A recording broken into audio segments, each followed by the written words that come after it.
Welcome to the June 24th, 2020 BAR Large virtual meeting. My name is David Hazelton. Other board members present this afternoon are James Metter, Jay White, and Loda Subchek. City staff present tonight this afternoon are Dennis Dowd and Alex Howell. Order of the meeting will be as follows. There will be an introduction and overview of each project by the city staff to the board and for the public. The applicant will follow that with a presentation. This will be limited to a 10-minute time frame. Additional time may be granted, likely not, and any questions of the applicant by the board or staff will be addressed at that time. Any and all presenters should clearly state your name for the record. Any persons affiliated with the project, owners, developers, designers, consultants, people of that nature should speak during presentation portion of the meeting, not during the public comment section. Following the applicant presentation, there will be public comment opportunity equivalent to the applicant's presentation. Any member of the public, please state your name clearly for the record. That'll be followed by city staff and recommendations, city staff comments and recommendations. Applicant will have a response period, a response or clarification period of 5 minutes following the comments and recommendations by city staff. He will have the opportunity to respond to any public comment or those recommendations. That'll be followed by board discussion and vote. The following items have been removed and withdrawn from this meeting. It is number 2, the 160 St. Phillips Street project. Any members of the public, please remember to limit all comments to architecture only. David, this is Leon. Can you hear me or can you see me? There you are, Leon. Yeah, I didn't see you. You were off screen for me. I've been trying to log in and I hadn't been able to get logged in, but I'm here. I could see you, but I couldn't hear you. Okay, perfect. So we do have Mr. Scott with us. Thank you. Okay. These are just some instructions that are on the website that people follow in order to sign up to speak at the meeting. We have no public comment to my knowledge this evening. So the meeting protocol, staff will control the PowerPoint presentation that includes everything submitted by the applicant by the deadline in accordance with the submittal requirements. Applicants simply need to ask me to advance the next slide during your presentation. Both applicants, staff, and board members, if you can remember to give your name when you speak or when you vote, that would be really helpful for the record. Video and microphone have been disabled for all attendees. Attendees, not board members or staff, will only be given the capability to speak when they are called on during the public comment period, and the applicant, of course, when they make their presentation. The chat and the QA functions of Zoom have been disabled for everyone. During public comment, the applicant and all team members and the public have been required to register, indicate the project they wish to comment on, and submit any documents in advance of the meeting. Just as an in-person meeting, all applications heard today are part of the public meeting format. If you have registered and will speak during the public comment portion of the meeting, you'll need to state your name and address for the record. Those members of the public that have not registered will be called in order by project. And we ask that members of the public that speak are encouraged to remain in the meeting for the completion of the item they have commented on. Staff will call on the registered members of the public to speak for each project. Unregistered members of the public who raise their hand will not be called on. Board members should open the participants panel so that each board member can see the status of other board members' microphones and cameras. Board members will be polled by the chair for comments and for their vote on a motion. Each member, when voting, should respond yay in favor or nay not in favor. The chairman shall reread the motion verbatim, and the board member making the motion should correct the chair if he's not reread the motion accurately. If a board member needs to recuse, you will be temporarily removed from the meeting and placed back in the meeting at the start of the next agenda item. If the board needs to go into executive session, which I don't anticipate, it'll be called into a separate conference line, and all video and audio on Zoom will be temporarily turned off until we resume the regular meeting. Staff will issue meeting results, including staff comments and board motion to the applicant following the meeting by the end of the week. Results will also be posted on the city website. And for additional information, you can contact BAR at charleston-sc.gov or visit the Charleston website /BAR. And I'll note that the proceedings are being recorded. And with that, go to the first item, which is approval of the minutes from November 25th, 2019. Yes, sir, Mr. Chairman, this is Jay White. I've read the minutes, and there are a few corrections that need to be made to presenter names and firm names. I think it's just things not really translating well from the audio. But beyond that, I have no other suggested corrections for the minutes. This is James Metters. I'd second that. All right, so that's a motion by Mr. White for approval of the minutes. I don't know that Mr. White actually made a motion. Well, I don't know. Okay. Yeah, I was going to. In order to provide a motion for James II, I'll make a motion for approval as amended.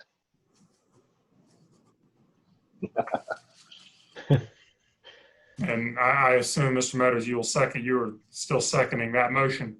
Yes, sir. All right, so Mr. White's made a motion for approval as amended. Mr. White, how do you vote? Yay, in favor. Mr. Meadows, how do you vote? Yay, in favor. Mr. Scott, what is your vote? Yay in favor. And Ms. Sobchak, how do you vote? Yay in favor. David Hazelden will vote yay in favor. And the motion carries 5-0. Okay, next up is 221 to 223 St. Philip Street, requesting preliminary approval for site work associated with the renovation of 3 existing buildings and new construction of 3 houses for mixed-use development.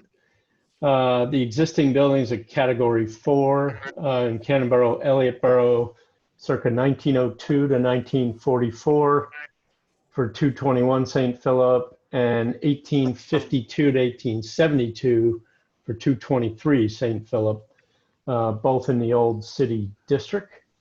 So this is the location of the site here near Bogard Street on St. Philip, between Bogard and Spring, west side of St. Philip. We're looking at 221 and 223 here. The 2 historic structures on the street.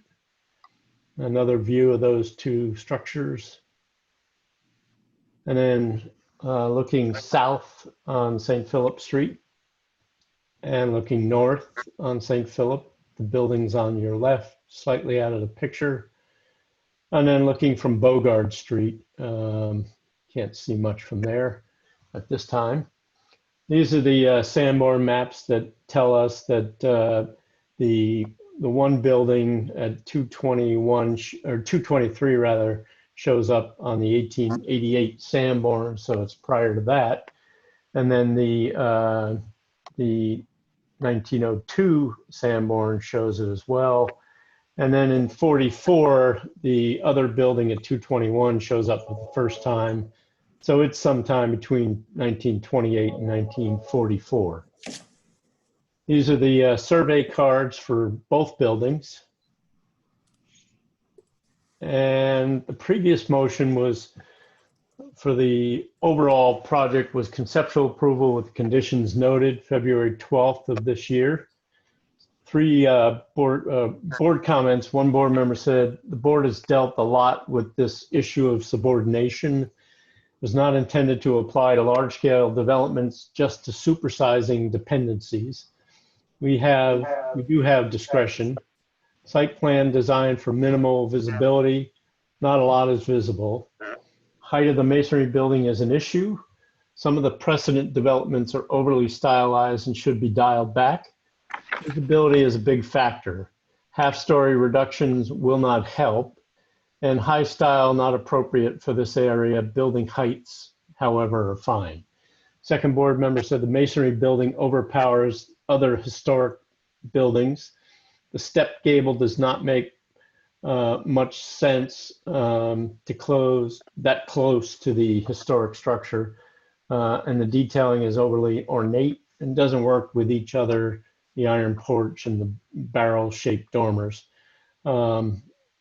Third member said the two rear buildings complement each other, appreciate the commitment to the project, and struggling with the masonry building with a step parapet, which that board member felt should be restudied. Fourth member said the proportion of the double doors on the historic structure is awkward. And finally, the piazza is atypically wide and already unusual. And with that, I'll turn it over to the applicant for their presentation. Alex, if you could allow Mr. Gould to speak. Yes, I'm promoting Mr. Gould to a panelist as well as Josh Dunn.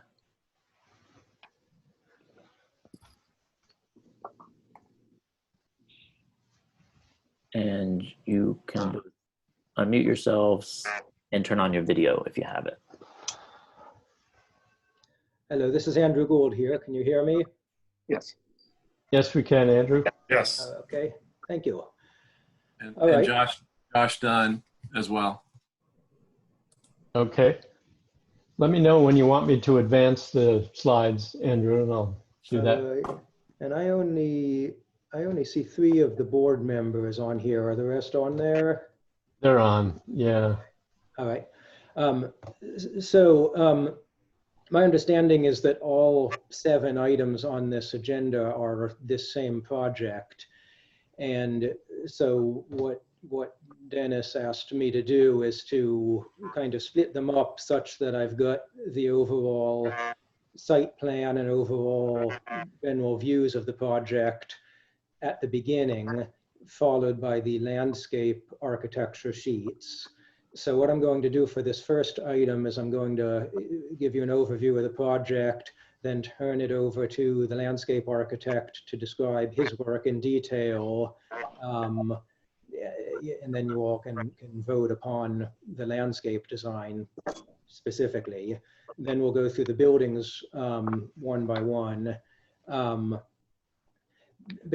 Basically, all of the board instruction I received from the last meeting was of a very specific and detailed nature. And I believe I've addressed every single one of those details as the board asked. So I'm not really anticipating any surprises at all here. And I think once we start going through the buildings, my presentations are going to be quite brief because of that. But we may need just a little bit more time on this first item, just because I want to remind you about the parameters of the whole project before getting into the landscape architecture. So here you can see the site plan where we have the 3 old buildings at the front and the 3 new buildings at the back. The visibility of the new buildings is extremely limited. You can really only see them up that central driveway between the 2 old buildings. There are adjacent large structures on the adjacent properties that pretty much entirely block the view back there. You know, which is fortunate. This whole project will have hardly any visibility from the street. I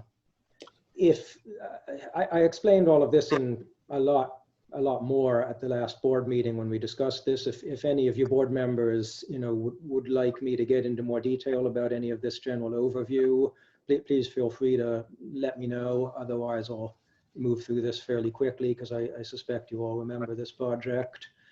If you want to go on to the next slide, Dennis.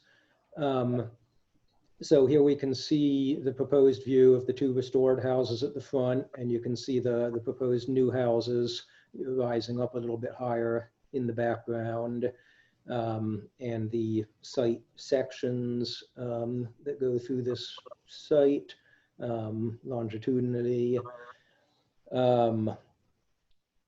And I won't really get into building heights right now because we discussed that at the last meeting, and everything received conceptual approval without requiring any reduction in overall roof heights. So I'll just take that as being in the past. If you want to move on, Dennis. All right, and now we are at the landscape sheets. Dennis, do you know if the context photos and the overall site renderings made it in here? Are they following the landscape sheets? Um, No, apparently not. I think not, Andrew. If Linda put this together. I mean, there are some photos yeah, you've that got we have. your but- photos there. Yeah. Well, I mean, they didn't serve much purpose besides just, reminding everyone of the existing condition of the building. I don't know if I'm able to screen share on this, but of course I have all these photos of the existing buildings. If anyone wants to ask me to screen share, I'm happy to show those. But I'll leave that up to you all if you want to see more. If not, we can move on to Josh's presentation of the landscape architecture. Okay. I will, can you guys hear me okay? Yeah, Yes. Josh, if you could identify yourself for the record, please. Sure. Josh Dunn, landscape architect. Okay.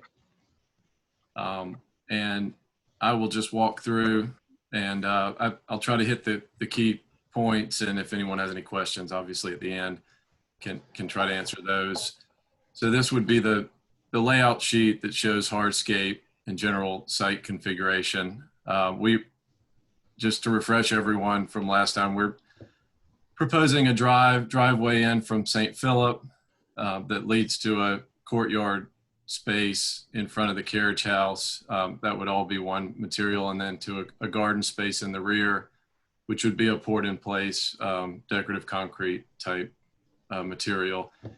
Proposing a couple of carriage house parking spaces and then a couple of spaces to the right as you enter. And then a couple of stacked spaces in the rear as well, sort of straight back.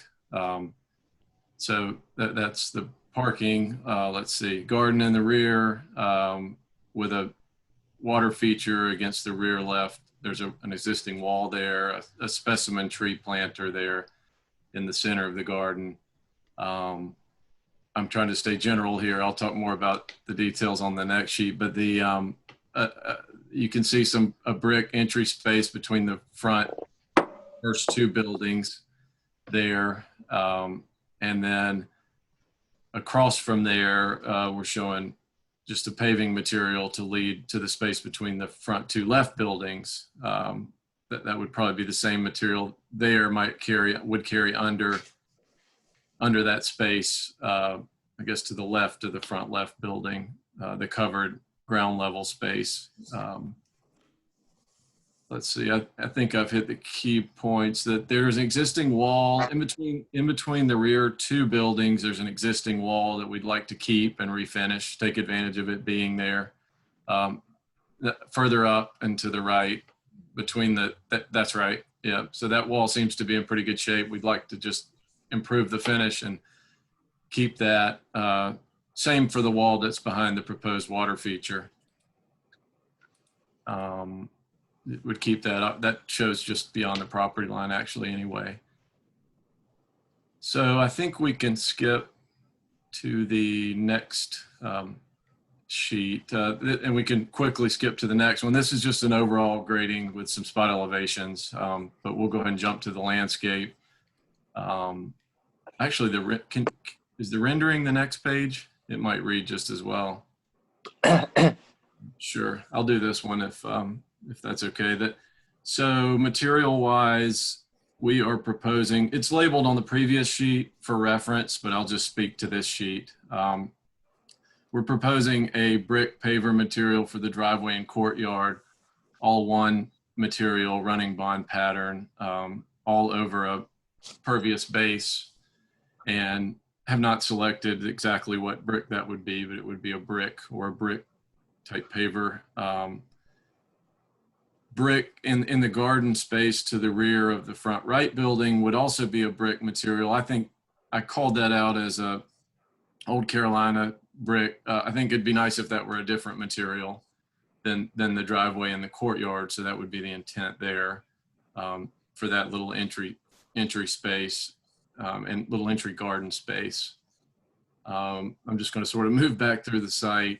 The parking between the right rear two buildings, I'm going by memory on my labels. It was a pea gravel material with a banding. I believe, yeah, it's proposed as a pea gravel material with a nice cobble banding just to clean it up and help define it. And so yeah, this is perfect. This sheet's great. And same material proposed for the rear single parking space. The garden itself, we're proposing they would be formed and poured in place concrete, salt void finish likely, with ground cover between. It's a regular pattern, I guess, and it would be formed in the field. And then as I mentioned, a specimen tree, I called it out as a Japanese maple there in a raised planter with a nice concrete cap. And then the water feature up against the existing wall there. I have not fully detailed that yet, but it would be sort of a passive water feature, maybe with a little bit of sound. And then for an opportunity for some seating in that space. And I'm showing some pots and things. I would see using as many pots as we feel comfortable in that space to help it feel nice and lush. Let's see. I believe I've covered most of the landscape items and materials. Andrew, feel free to chime in, or if does anyone have any questions? I have a question. With so much paving, how do you deal with the storm drainage? I'm sorry, I had a hard time hearing. This is Luda Suk. With so much paving in that courtyard, how do you deal with the storm drainage? The plan with the spot elevations I had shows it sheet draining from the rear. The site currently drains from the rear towards the street, and that's the way I'm showing it with the spot elevations. The paving detail would be pervious, which would help quite a bit. In fact, the only impervious other than the banding that I'm showing would be it'd be the concrete in the rear, but that has ground cover between. So even the impervious elements would have pervious joints, so to speak. But in general, we're proposing that it sheet drain similar to the way the site does now towards St. Philip. We've looked with the civil engineer at some very basic underground drainage that would be more of a French drain type system, just to help the water get into the ground. We would prefer not to have to tap into drainage out of the street because of the amount of work involved with that. But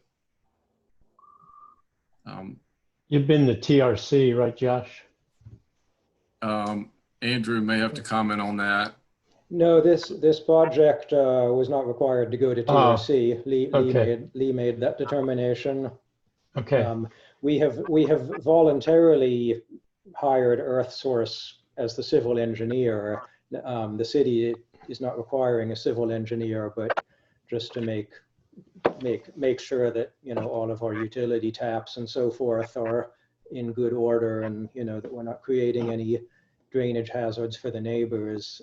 EarthSource Engineering is on top of all of that, but they have concurred that there's no legal reasons that we shouldn't just allow this site to continue to drain out that front driveway as it currently does.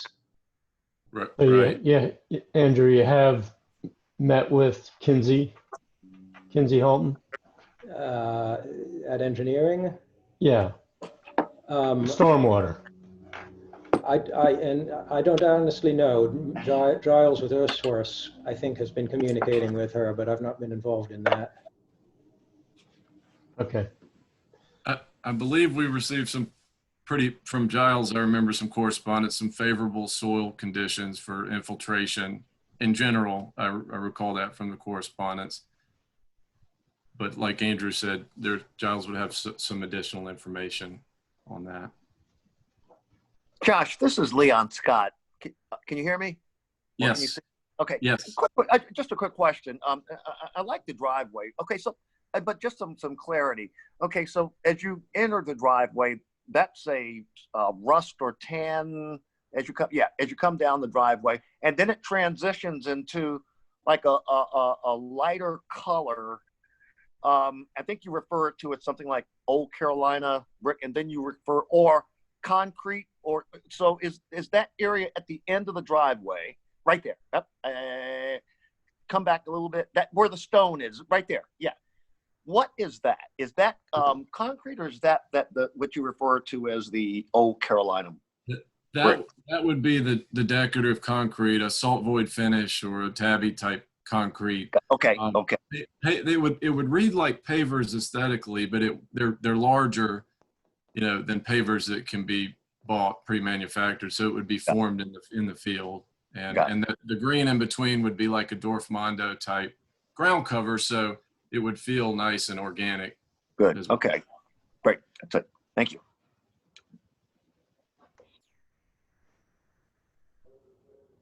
That's it for me. Thank you. You're welcome.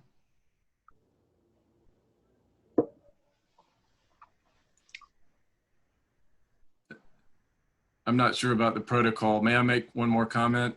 Or No, yeah, I mean, I think some questions were asked of you. So yeah, I mean, in the middle, sort of in the applicant's presentation. So okay, I should have commented on the thank you. The 3D renderings up top of this page were quick and rough, but just to show, that even though there is paving, in the carriage house area, we anticipate using, baskets and planters and vines and things to make it feel gardeny. It's not a proper term, but I mean, we want it to feel green and lush. And so that was the intent of doing those sketches, was just to help demonstrate that from St. Philip, and also as you enter into the space and looking back into the space to see some green. Yeah, and I'll say, the parking and the turnaround clearance required for the parking is such that we need all of this paving. We've really reduced it everywhere that we can, and still make the parking requirements. And we've even made some of the paving, try to look like it's not paving, with that stone and grass effect. So I think without stepping on zoning's toes with regards to vehicle clearances, this is as much green as we can physically fit. David, I have a question for Andrew, if I can. yeah, absolutely. This is Dennis Dowd, Andrew. I was wondering, can you talk about what you're proposing for roof material and also color scheme for the project?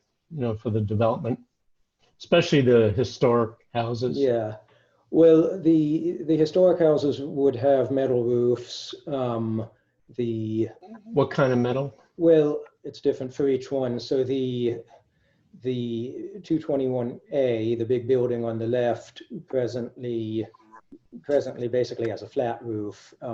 So besides the flashing visible on the parapets on the front, the roof is invisible, and it's a modern membrane kind of roof back there.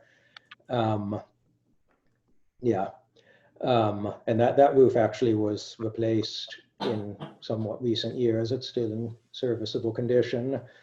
Then this building on the right, 223, that's got a hand crimped, typical old Charleston painted roof on it, which will be patched, refurbished, replaced in areas as necessary.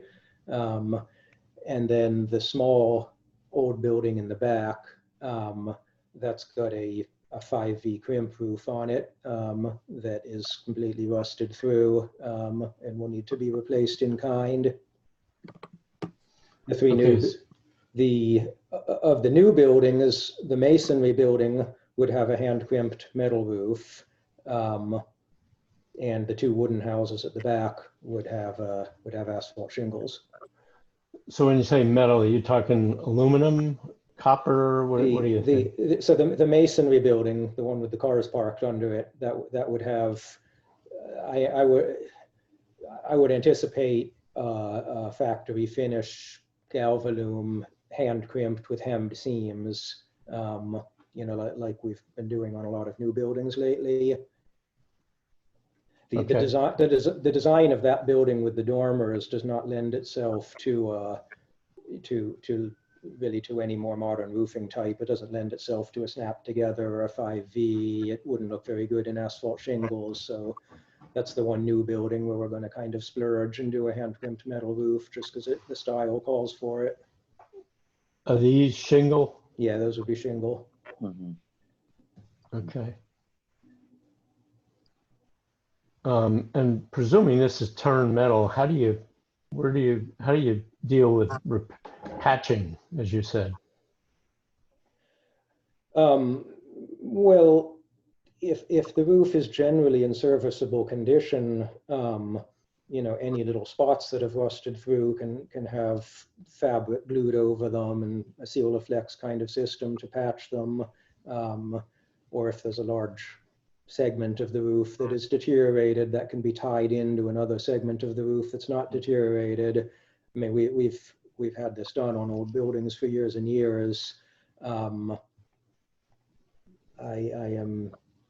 have not been up on top of that building to assess the condition of that roof, so I can't speak right now to the extent of replacement it's going to need. Okay, and can you provide your thoughts on color scheme, especially the three historic? Well, I think we're going to have a diversity of colors the way all of my projects do. We have really not gotten into that any further than to say that the client is in agreement that this should be a kind of a joyful kind of Victorian sort of color scheme to suit the vintage of those old buildings. We're gonna see some traditional schemes, but some good strong colors and a mixture of them. Okay, thank you. That's it for me, David.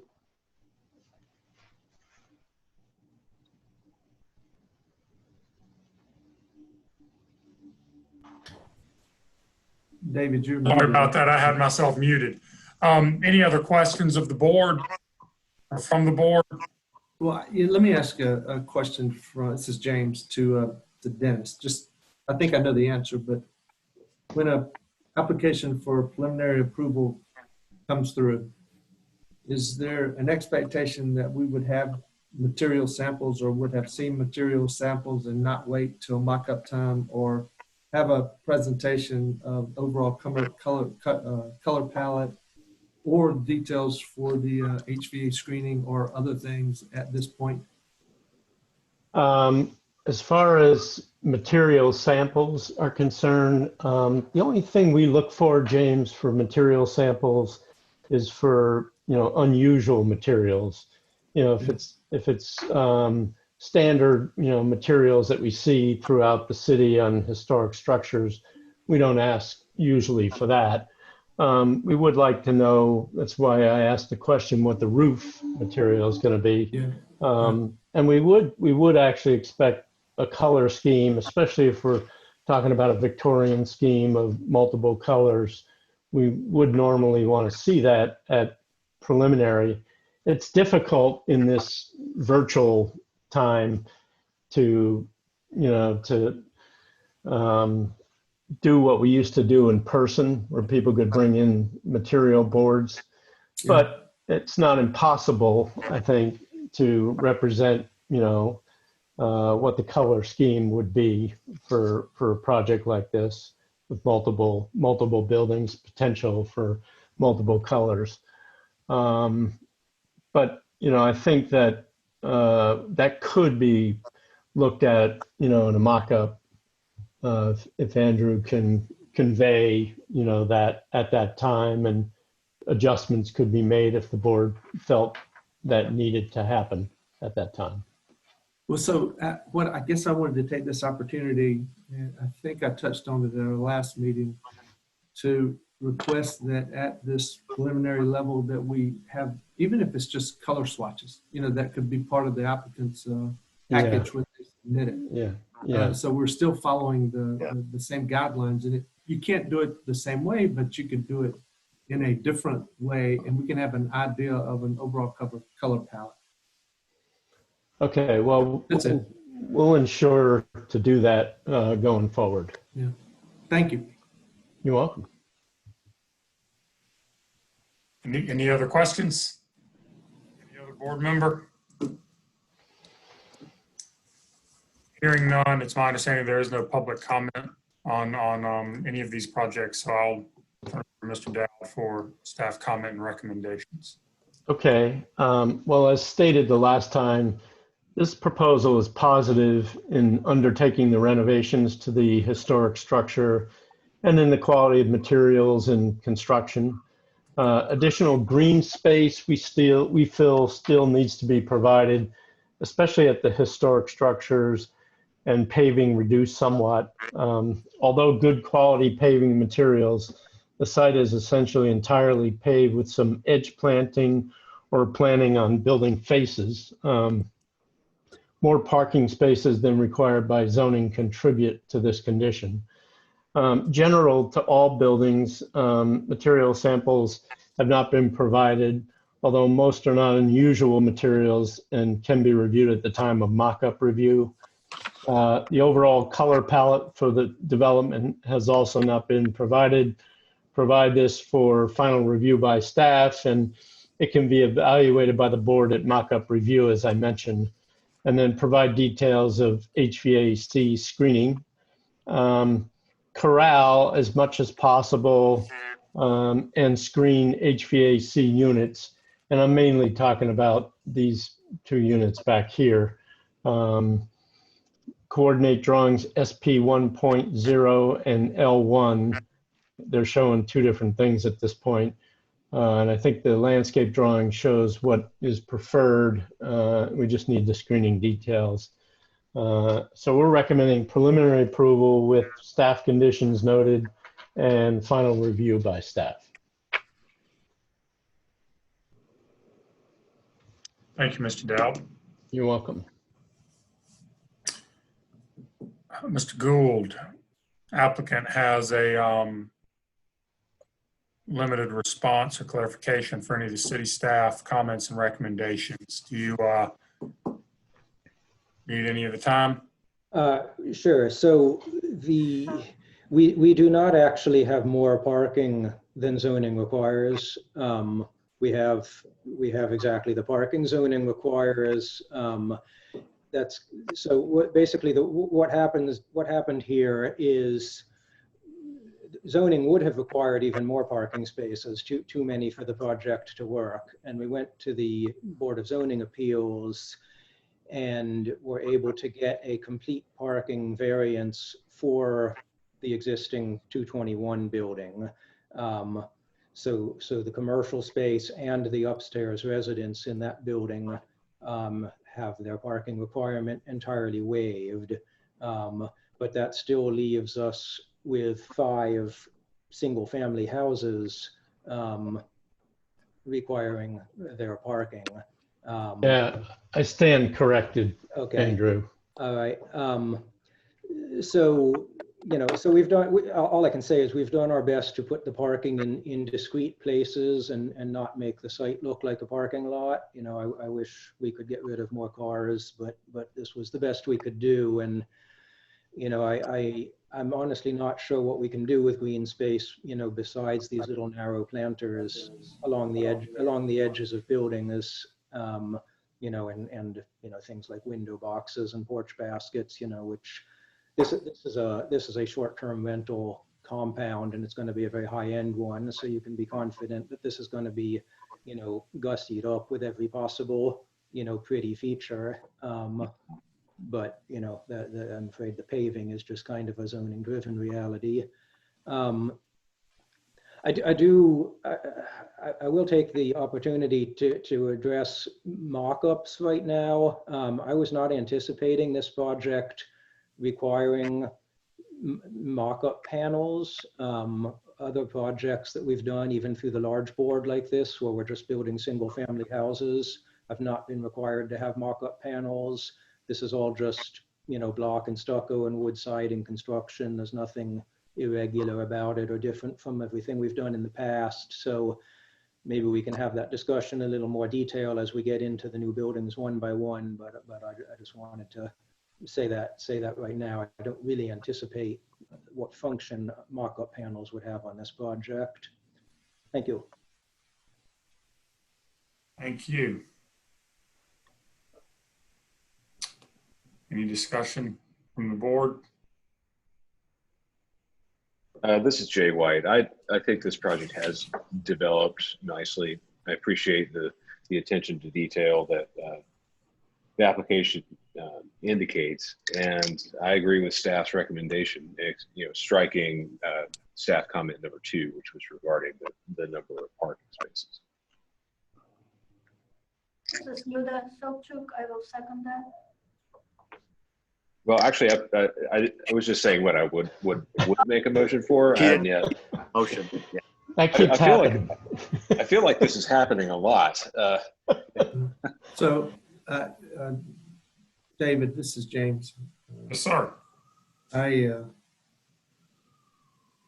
agree with staff comments also, and with the exception to 2. I understand about the parking requirements, and Dennis corrected himself on that.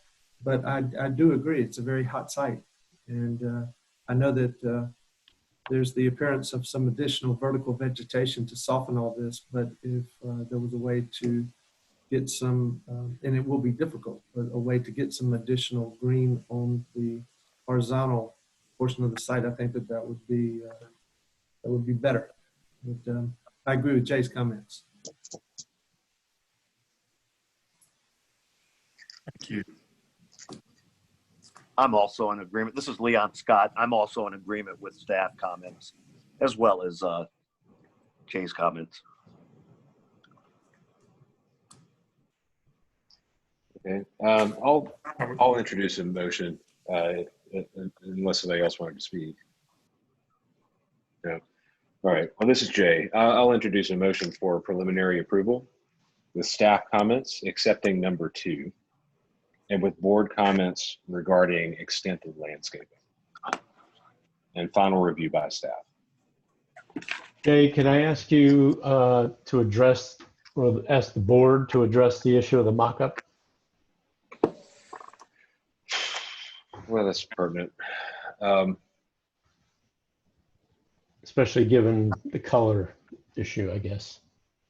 Well, I think some form, my opinion is that some form of the mock-up is warranted here, purely because we, in the current situation, we don't have the ability to look at samples that are significant design elements of the project, even if they are typical materials.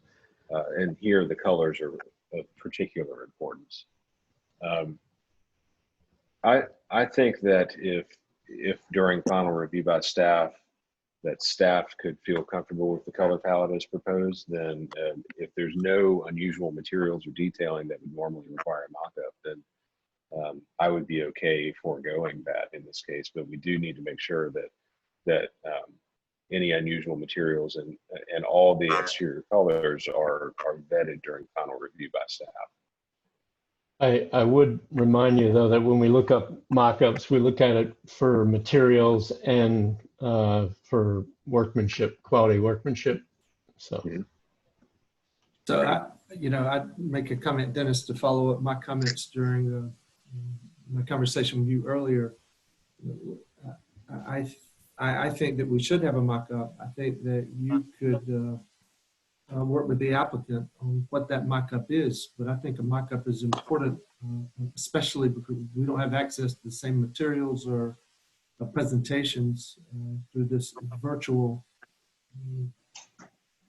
scenario as we did when applications were being made at the City Hall. I think that the mock-ups are even more important now, and understand both color palette, workmanship is what's going to be shown.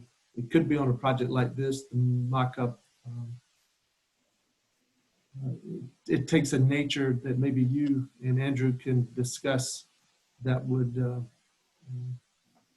satisfy you, which would satisfy me in terms of enough detail to show quality of workmanship, materials, and color palette.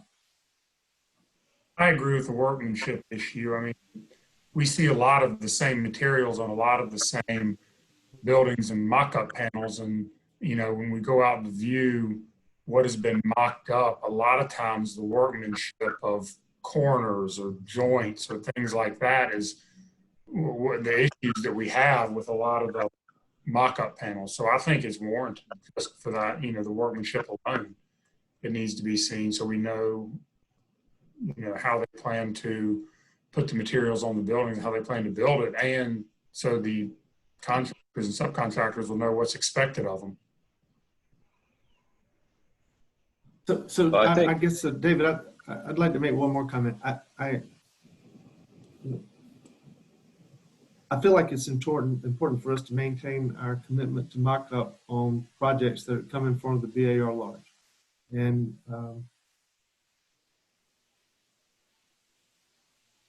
I definitely think that we should continue having mock-ups and that we can view them on site. So Jay made a motion. Jay, you're going to have to decide whether you want to modify it or withdraw it, or you know.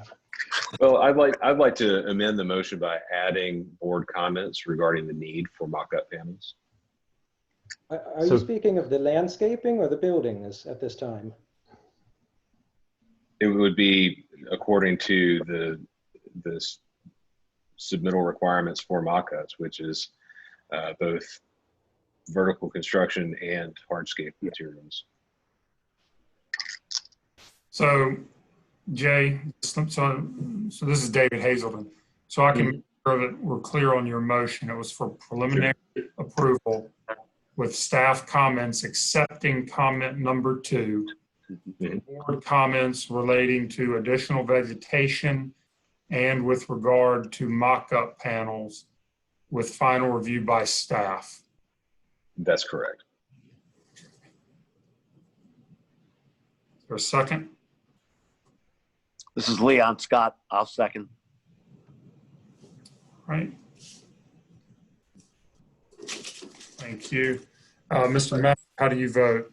Well, David, can we have a discussion on this? Because I want to make sure that we have clarity for Dennis, because he asked for it on this mock-ups. And I don't want something to get lost in this motion and second that might not be given clear direction on mock-ups. Because I think that now more than ever, maybe, even though I've always thought it was very important, mock-ups are critical. So are we addressing that with this? Because I don't think that we need to get into changing as part of this motion what the requirements are for mock-ups. I think with regard to the comments that, you know, that Mr. White made, there was a question I think asked by the applicant of what would be needed for the mock-up, and it was per the guidelines requirements. Correct, Mr. White? That's correct. So I think that would be fairly clear for the applicant, just needing to refer to the submittal guidelines as they always have to do. I mean, we're not. So I'm at peace. We're changing anything like that. I think it was just.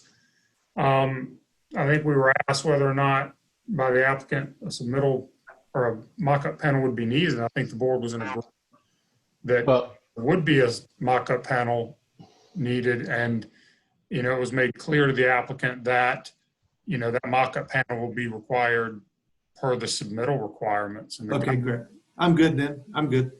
Okay. Okay. So that's still a second by Mr. Scott. Correct. Yes. Mr. Metters, how do you vote? Aye in favor. Ms. Sobchak, how do you vote? Yes, In favor? In- in favor. Yay in favor or nay opposed? Yay, in favor. Mr. Scott, how do you vote? Yay in favor. Mr. White, how do you vote? Yay in favor. And this is David Hazelden. I vote yay in favor, and the motion carries 5-0.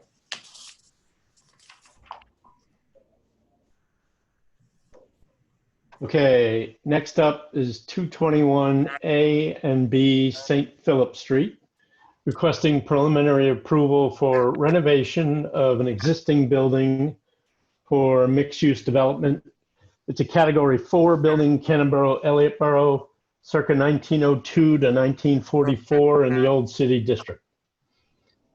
And previous motion was conceptual approval with the conditions noted, and board comments were the comments that we just reviewed for the overall development.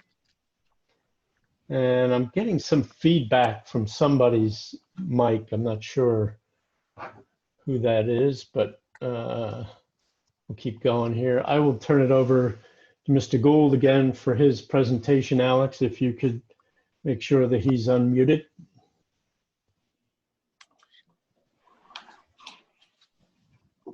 All right. So again, we seem to be missing my photographs of the existing building here. Let me know if you want me to try to screen share those if you have any particular questions, but assuming Andrew, not, yeah. in the future, if you just give us one PDF that has every slide in it that you want, that's the easiest way to deal with it. When we get things Yeah. in multiple packages, we can't read people's minds about what they want in the presentation. Well, So please mean, just give us one PDF and one PowerPoint. That'd be great. Well, I'm not sure quite what to do, because I had submitted all of this as one project in one huge set, and I was asked to break it up into 7 agenda items with 7 presentations. But anyway, next time. What I'm saying is for each building, one PDF, one PowerPoint, so that everything you need is in that presentation. It makes it easier. Now, all right, well, we'll see what we can do. So on this building, the existing state of the building, its porch is entirely enclosed and even missing. There's nothing left of the old porch inside of that. And the lower half of the porch is just steel pipe columns. So really nothing at all left of the original porch. So all of that is being, rebuilt basically to my own design as best I can extrapolate from the existing structure, because we don't have any historic photos of any of this old woodwork. If you go on to the next sheet, Dennis, where we can see, and one more after that, I'll just concentrate on this page where we can see the current proposal on top compared to the previous proposal on the bottom. There were just a few comments I was asked to address on this project. One was to make all of the doors on the storefront match. So you can see I've replaced that one residential entry door on the right-hand corner with a glass door in response to that comment. And I was asked to replace that sort of mid-century style kitchen window on the middle of the south elevation. Yes, that one with windows that match the others. So I have made that change. And going on to the next page, let's see. yes, I was asked to clean up the way the building meets the ground in terms of having a little bit of foundation exposed at the bottom of the building. And so I have made that change. There's a few other minor changes just based on better documentation of the building, like those attic vents up at the top, which actually are existing under the current aluminum siding. And there's a few small adjustments I've made to door positions on the back of the building. That's in response to some tenant requirements for having a functioning back of house at the back of this commercial space. But that is really about it. Just those few very small details were the only comments you all had for me. You know, just out of interest, you can see what we're doing with the commercial space. You know, just building some proper bathrooms and stock rooms so it has a functioning back of house. We're anticipating something like a cafe or you know, retail alternately would go down in there. Everything else about the building is staying largely as it is. The upstairs of this building is in good condition upstairs, and we're treating it with as light a touch as possible to retain most of the existing features. So this represents really the only new construction on this building, which is the floor plate and the columns of the porch, you know, which are being detailed in kind of an early 20th century, you know, Edwardian style to match the vintage of the building. And then going on to the next page, you can see the storefront detailing. I'm pretty confident that this is what the building originally had, because the ornate canopy up at the top is existing and original. So it's pretty easy to tell, you know, the width of the pilasters and everything that aligned with that, and that side door is an existing original feature. So we're just kind of filling in the gaps of the bones of the building with what it most likely originally looked like. And moving on, then this is the Piazza Door. You know, there was some discussion of this last time. I'll just remind you that the reason we want this wide double Piazza Door is because this was always a commercial piazza. This building always had original interior stairs. It never had a piazza stair. So this was not ever a residential entrance door. It was always an entrance to this wide commercial porch. And I referenced some precedents in the neighborhood for similar buildings that have a wide double door on the piazza screen for commercial reasons like that.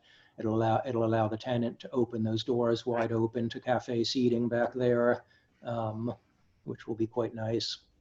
And you know, the board ultimately accepted this as an appropriate design at the last meeting. And moving on,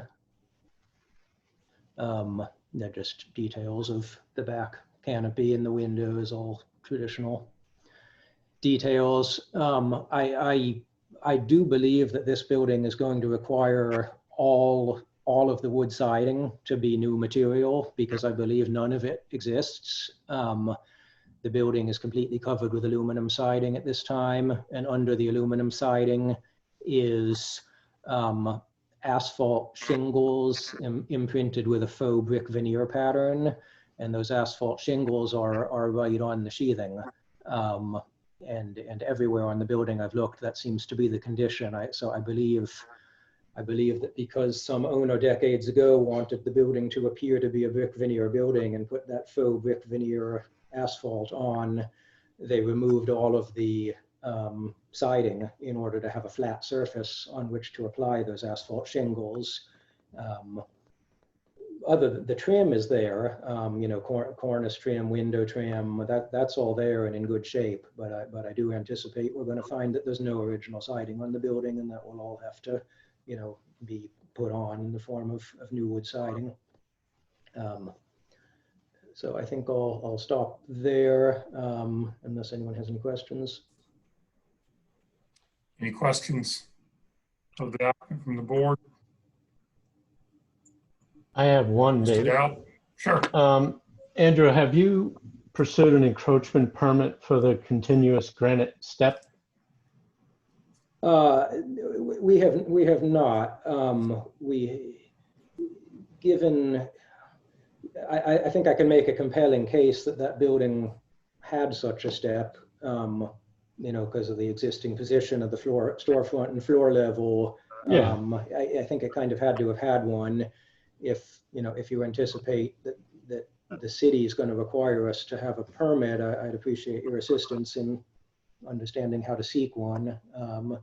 We have not ever been required to do that in the past. We've done quite a few of these steps like this in the past and never been asked for a permit. Well, you're over the property line, right? Yes, slightly. You just want to talk to engineering, Yeah. Andrew, and check it with them.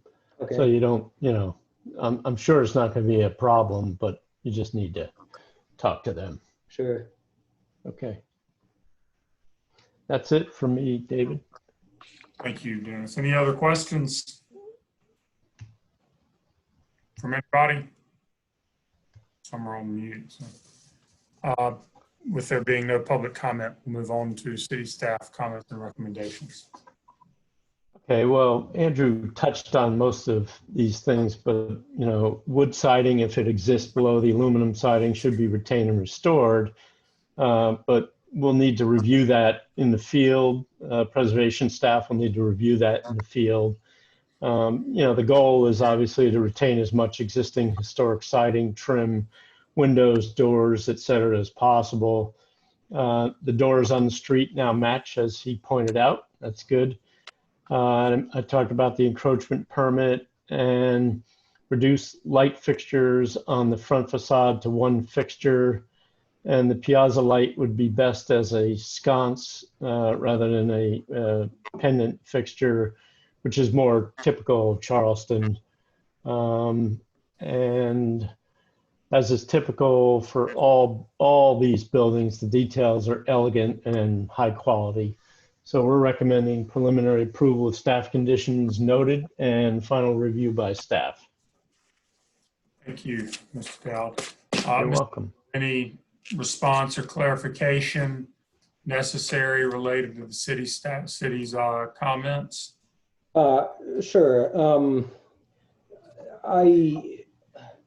I'm not sure I agree with Dennis about light fixtures. This is a really wide porch and a really tall porch on the first level. I think it would be, I kind of feel like, especially at least on the first level of the porch, the pendant light fixtures makes a lot of sense given the grand scale of it. And I feel like just one light fixture on the whole front of this building, when it's got several different entry doors, might be a little on the skimpy side, but I will welcome the board members to express their opinions on that and see what the consensus is. I just want to clarify, I wasn't saying one, I was saying one at this door. So one here and one here. I see. All right. And I remain a little confused on the mock-up question. My assumption is the vertical mock-up does not apply to this building. I mean, it's just painted wood. Obviously we can do a paint color mock-up on the building if you want. But I assume this building is not one of the ones you're talking about with regards to mock-up. So I'll leave it at that. Staff is not talking about this building. Okay. At least the board will have their own thoughts, but that's at least our position.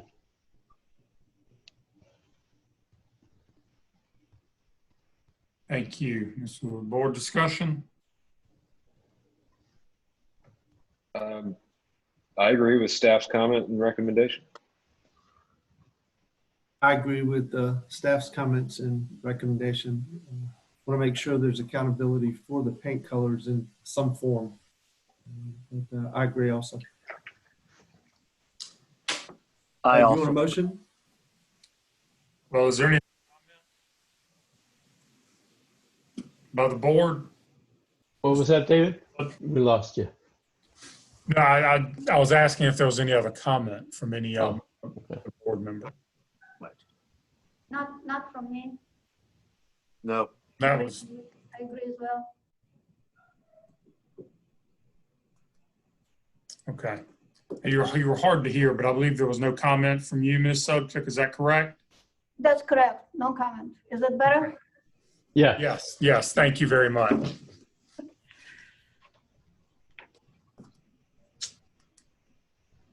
So David, I would make a motion for approval.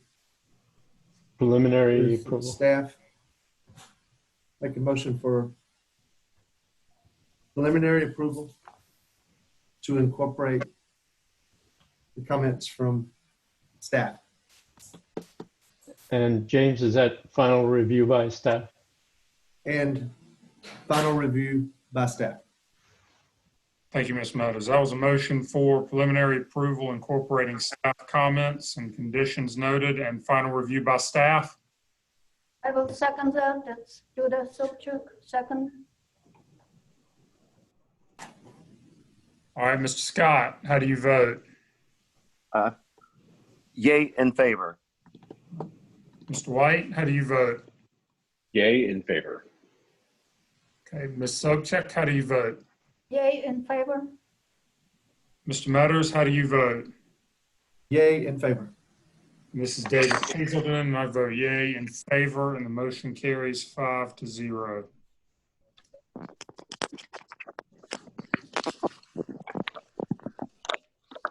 Okay, next up is 223A, St. Philip, requesting preliminary approval for renovation of an existing building for mixed-use development.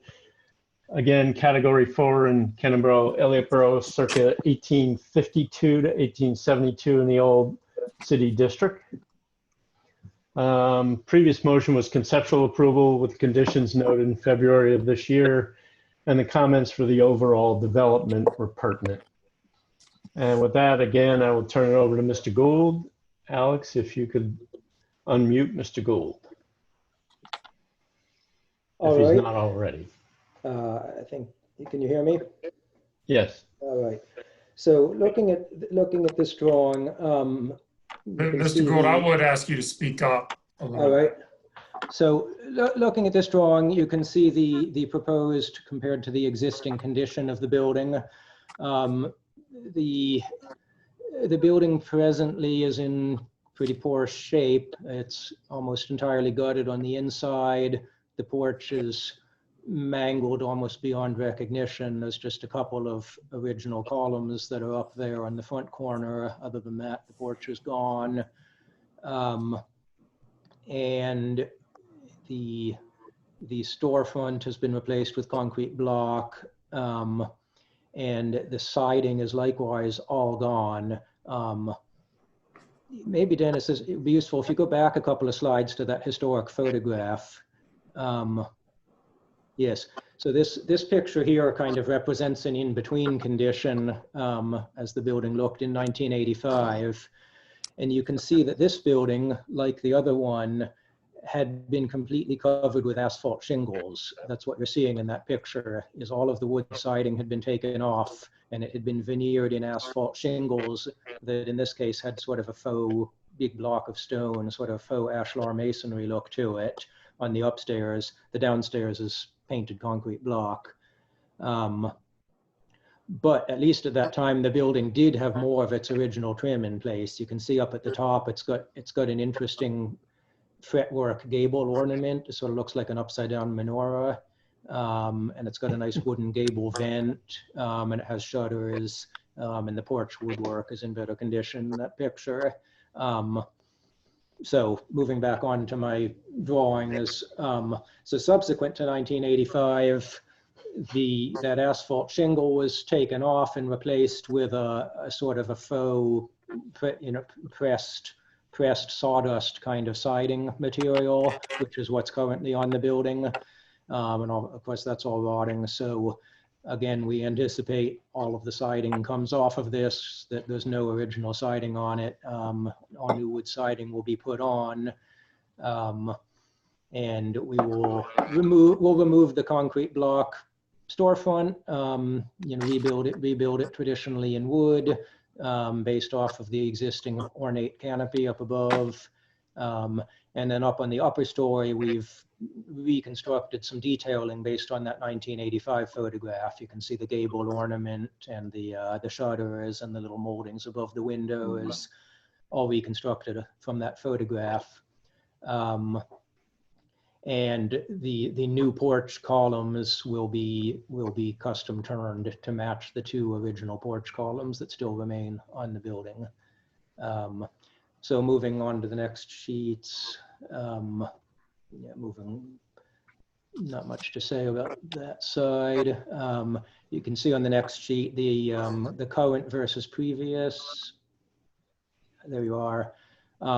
So this is just a few details in response to the comments made last time. You know, the window moldings, the gable ornament, the correct size gable vent, the shutters.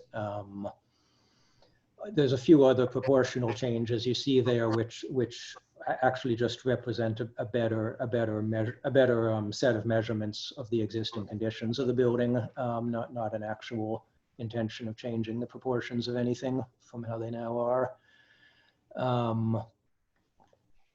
Yeah, I think there's probably not much more to say about that besides, you know, some incremental refinements here and there from what you saw the last time. So let's go through the rest of these sheets. And I think we can probably skip over the floor plans. So again, here with the, you know, the new construction here is the porch, which will be essentially completely newly framed, except maybe for the roof. And again, you know, all this detailing is just based on the scale of the existing column from which we can extrapolate the scale of the lintels and everything else. And moving on, the storefront detailing, you know, this is the same as you saw last time. And I think it's appropriate that it's a little bit on the ornate side because the existing canopy up at the top is really quite ornate. It's got beautiful brackets, and if you look straight up at it from below, it's got quite an ornate paneled ceiling. So this building definitely had a real kind of high Victorian sort of storefront originally. And moving on, the little canopy roof is intact and existing. So we have extrapolated the pilasters and the brackets to match the existing canopy roof that they're going to adjoin to. So we're pretty confident about that. And moving on. Yep. And so that's about it on that. I'll stop there. Thank you. Any questions of the applicant?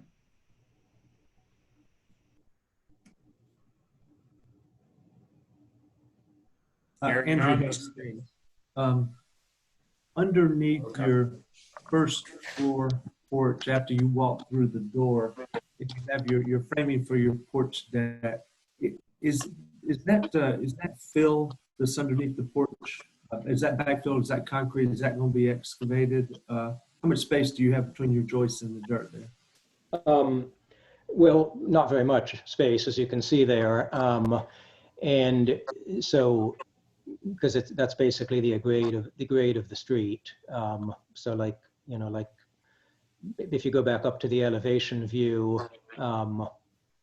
you can see the level of the porch above the street. You know, it is what it is. If this building were a new build, I would be highly tempted to build the entire floor of that porch out of solid masonry and not have any joists. But I think it's most unlikely that this house would have been built like that in the 19th century. So I'm basically just showing it being rebuilt the way it probably had originally been built. I'm just wondering about the ventilation of that space.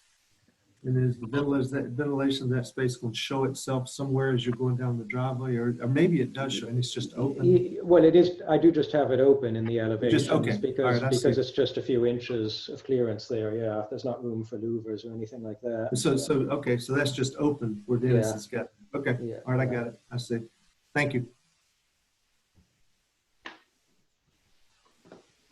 Any other questions? Hearing none. Mr. Dowd? I think Andrew misunderstood the previous staff comment the last time about the piazza screen parapet up here. What the comment I made was in reference to the simplicity of the parapet cap trim. And if you look at the survey card, that should guide in, you know, what that really looks like. So I was really just talking about this area right up here, not this whole thing. And I think what the misunderstanding resulted in sort of, you know, the parapet being undefined parapet, piazza parapet. Generally, I think closer attention needs to be paid to the survey card. There are some things like the relationship of the window heads and the eave returns. You see they conflict here, and the survey card shows that the window heads are clearly below the returns. So that's one issue.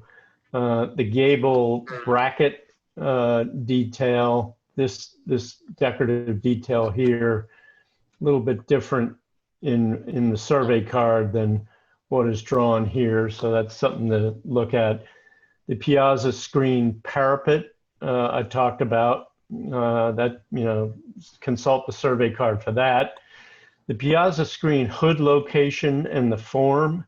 In reality, on the survey card, the pitch of the roof of the screen is greater than what is shown here. And there is an overlap of trim.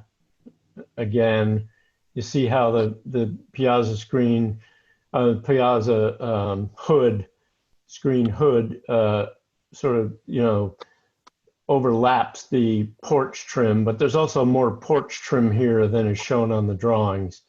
So, you know, we're looking for that consistency. And then the cornice above the second floor of the piazza is simpler on the survey card and should be matched. And then the 1890s gable trim at the facade should be reestablished. It appears that there's more space. Yeah, this is I'm not quite sure what happened here, but it appears there's more space between this decorative cornice and these windows than appears on the survey card again. It just looks like less space here than, and with that conflict with the window heads and the trim, it may be that the drawing is just not accurate and the windows are actually lower than they're shown here. Review the need for replacement of any historic material in the field with preservation staff prior to undertaking any replacement, sort of a typical comment for all historic structures. But with those comments and conditions, we're recommending preliminary approval and final review by staff.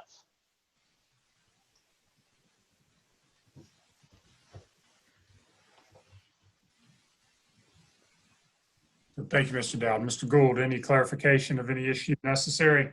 Sure. Well, responding about the accuracy of the drawings compared to the building, I agree with some of Dennis's comments and not others. I think Dennis, you're right that the overall proportions of the building are slightly off in our drawing. We've been trying to reconcile that with our field measurements, and have, honestly, the building's been confusing us a bit because it never quite seems to reconcile to that survey card picture. Fortunately, I really don't think this is anything more than a concern from a drafting standpoint, because most of these elements, they are where they are, and they're not going to be moved. You know, that storefront canopy is where it is. The windows with their original trim are where they are. So the only changes that are going to happen to this building, besides the new porch, are going to be of an extremely superficial and cosmetic nature, not any, you know, moving of windows or anything. But we will try to improve that in our drawings.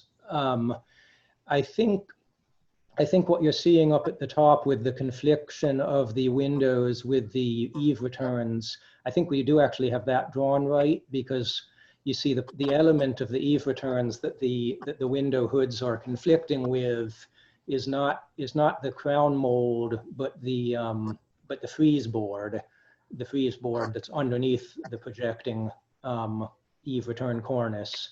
And that if you go back to the historic photograph, that frieze board is entirely missing. It was actually taken off, and that faux asphalt siding goes right up where the frieze board would be. Okay. When we add the frieze board back in, I think it'll look just like our drawing. Okay.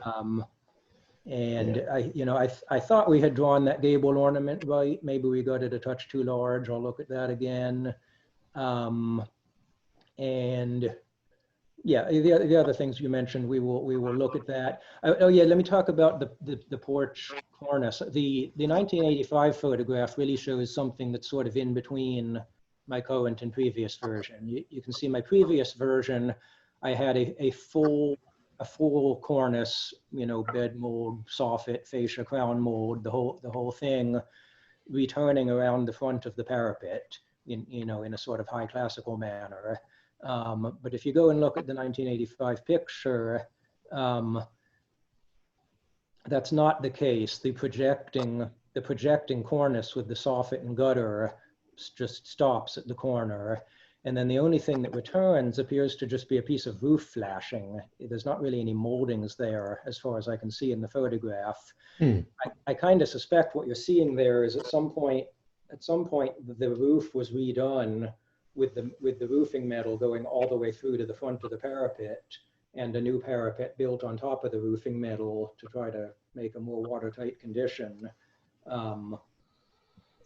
But I kind of suspect that's not the way the building's supposed to be. I kind of suspect that if the eave if the cornice is not going to fully return around the front, then probably you would just see a flat parapet with no interruption.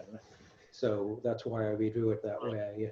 But I think, Andrew, when we come out to look at material replacement, we can look at that with you in the field. Yeah, well, there's very little left of it now. There's not nearly as much as there was in my picture. Yeah.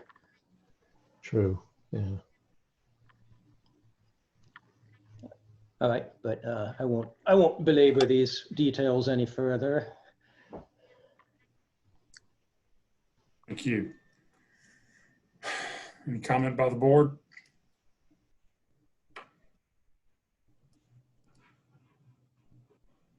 This is Jay White. I agree with staff's recommendation here. This is James Metters. I agree with staff's recommendation, but I want to add also that I would be surprised if there's not some separation on that parapet screen.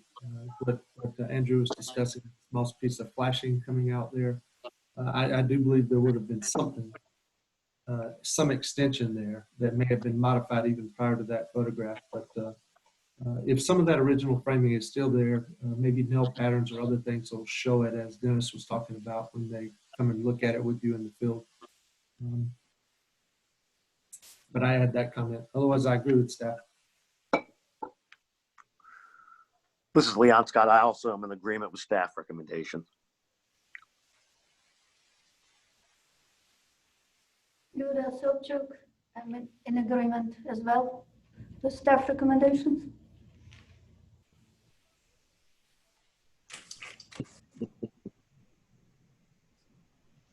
All right, I'll introduce the motion for preliminary approval with staff conditions noted and final review by staff. This is James. I'll second that. That's a motion by Mr. White for preliminary approval with staff's conditions noted and final review by staff, which was seconded by Mr. Metters. Scott, how do you vote? Yay in favor. Ms. Sobchuk, how do you vote? Yay, in favor. Mr. White, how do you vote? Yay in favor. And Mr. Metters, how do you vote? Yay in favor. And this is David Hazelden. I vote yay in favor. And the motion carries 5-0. Who seconded that one? James. James Okay. Manners. All right, next up is 223B, St. Philip Street, requesting preliminary approval for renovation of an existing building for mixed-use development. Again, category 4, Cannon-Borough, Elliott Borough, circa 1852 to 72 in the old city district. And the previous motion was conceptual approval with conditions noted in February of this year. And the comments from the board for the overall development apply. And with that, once again, I'll hand it back over to Mr. Gould. Okay, so this little building is in the worst shape of the three, severely rotted, completely gutted, and somebody tried to restore this building years ago. A lot of what's in there is actually already new framing, and it seems to have been abandoned before it got any further than framing. And the building is pretty much just sitting on a few concrete blocks. It has no foundation. So part of our proposal for this building is to more or less demolish the first floor of it, which is rotten beyond repair, or else non-original concrete block construction.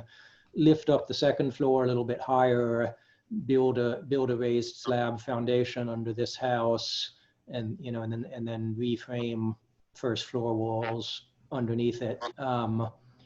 And we're going to add a foot of ceiling height to the first floor in the process, because the ceiling height downstairs right now is not even quite 7 feet. It's unusable. So again, we went through all of that last time. That's been conceptually approved, but just a reminder about that. There wasn't much in the way of comments on this building last time. Really, the only one from staff was to improve the fenestration on the east side.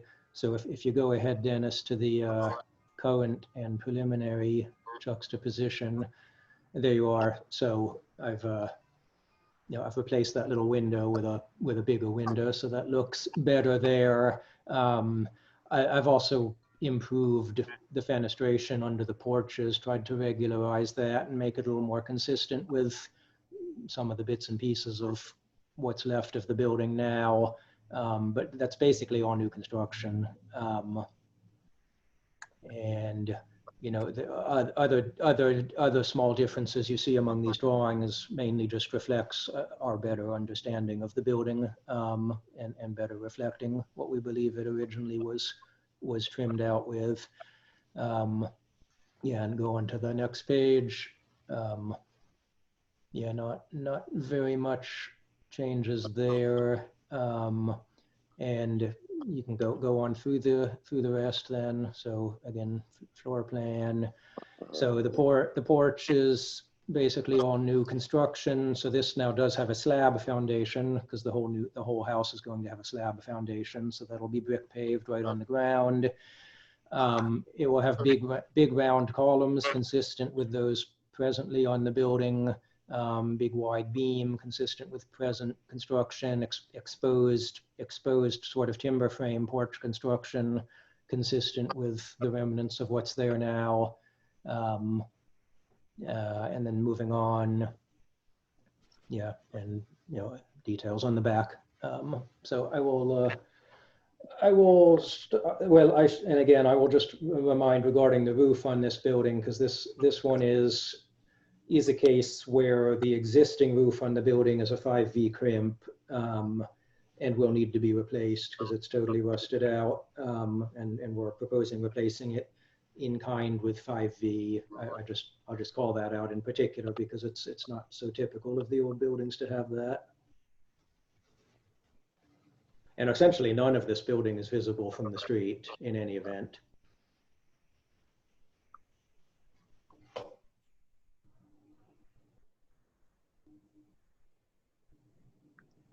Any questions from the board?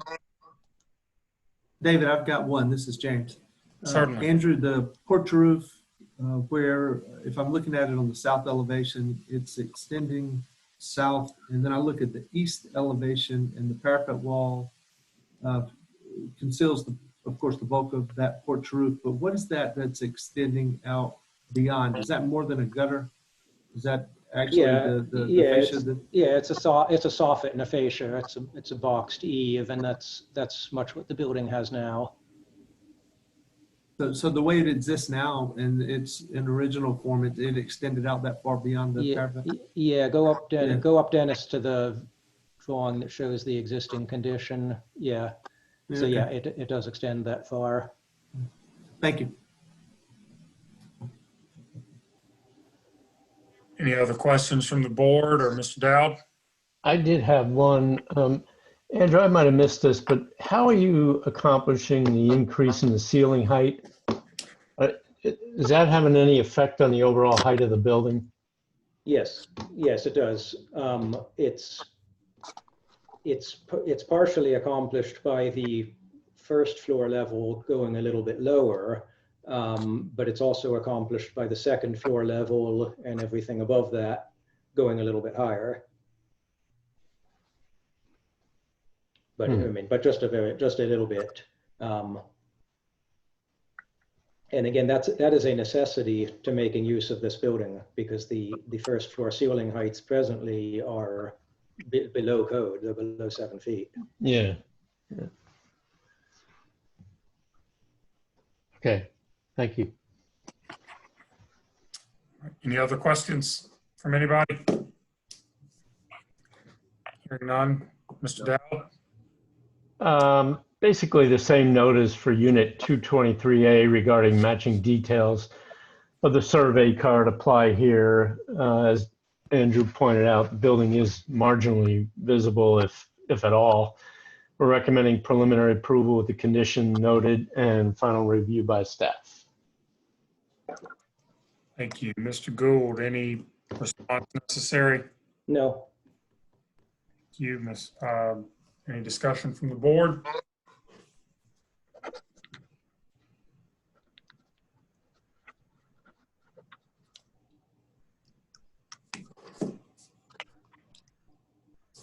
If there are none, I'd like to make a motion for preliminary approval with conditions noted and final review by staff.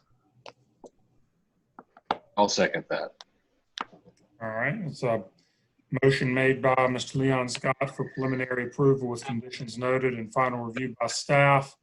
Seconded by Mr. White. Ms. Sobchak, how do you vote?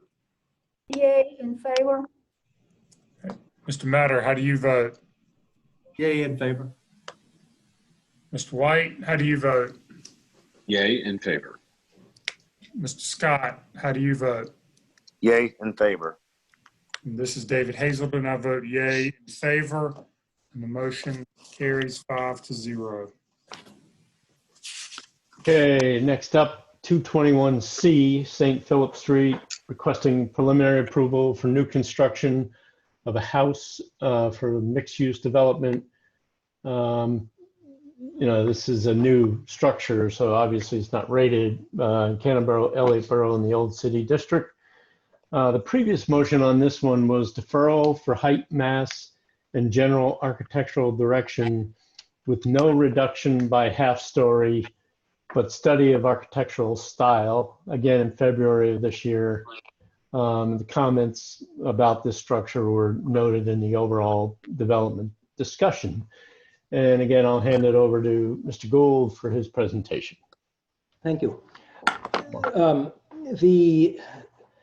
So we had a lengthy discussion about this building last time, but ultimately the discussion came to a resolution, which was a couple of very specific pieces of direction to me. One was to lose the stepped parapet and drop the height of that parapet as much as possible, so as not to crowd the existing building to the front.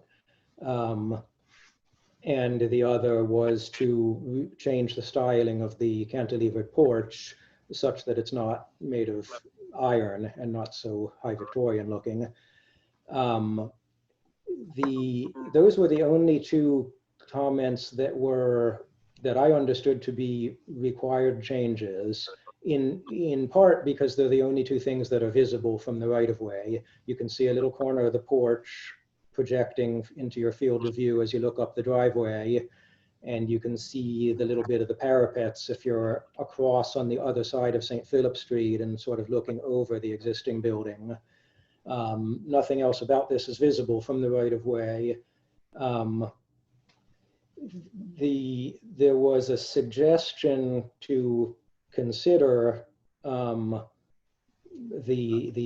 dormer windows, the barrel-topped dormer windows, but I have tried every different style of dormer window shape on these, and I really am convinced that the rounded top is the best shape for this building, in that they so nicely mirror the arched carports on the first floor.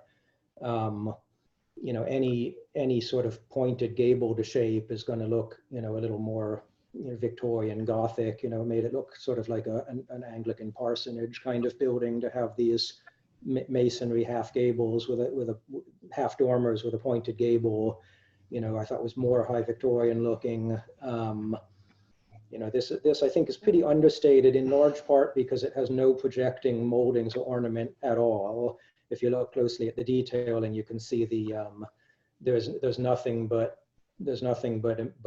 stucco and the edge of the metal roofing on these dormer details. So yeah, there you can see that detail. It's as low profile, as plain and simple as it could possibly be. Flat seamed rolled roofing metal on top, just a tiny projecting drip edge. So I actually think that will really look pretty vernacular and understated, even though it does have the arched top.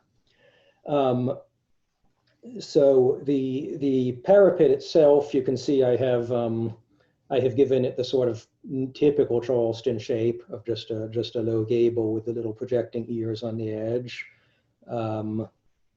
And the main difference here is the cantilevered porch.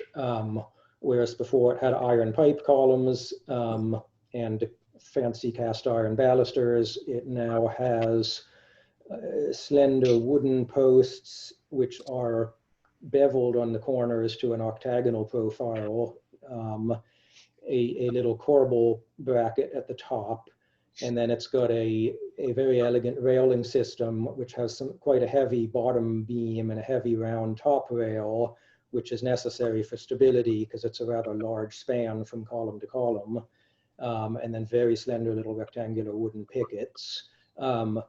The whole styling, everything I just described here, Dennis, maybe you should go on to the sheet that shows the porch section while I'm talking about this. Even the next page after that, there you are. So you can see this up close here. So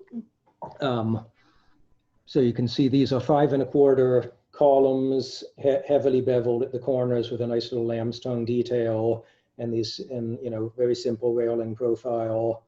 All of these details are details I have seen on the cantilevered porches of St. Augustine, Florida. There are mighty few historic buildings in Charleston that have cantilevered porches. And so there's not a lot of precedent to draw from in old Charleston buildings. But St. Augustine, Florida has a plethora of 19th century buildings with cantilevered porches. And they typically have these slender columns, heavily chamfered to sort of imply a round column, this very nice vernacular style of balustrade. And they often have those little corbel brackets at the top, which helps the slender column appear to adequately support the long lintel. I think it's a good style for a cantilevered porch because of its lightness. I have actually tried doing some buildings that have a cantilevered porch where we use the typical Charleston 8-inch diameter or 8-inch square column.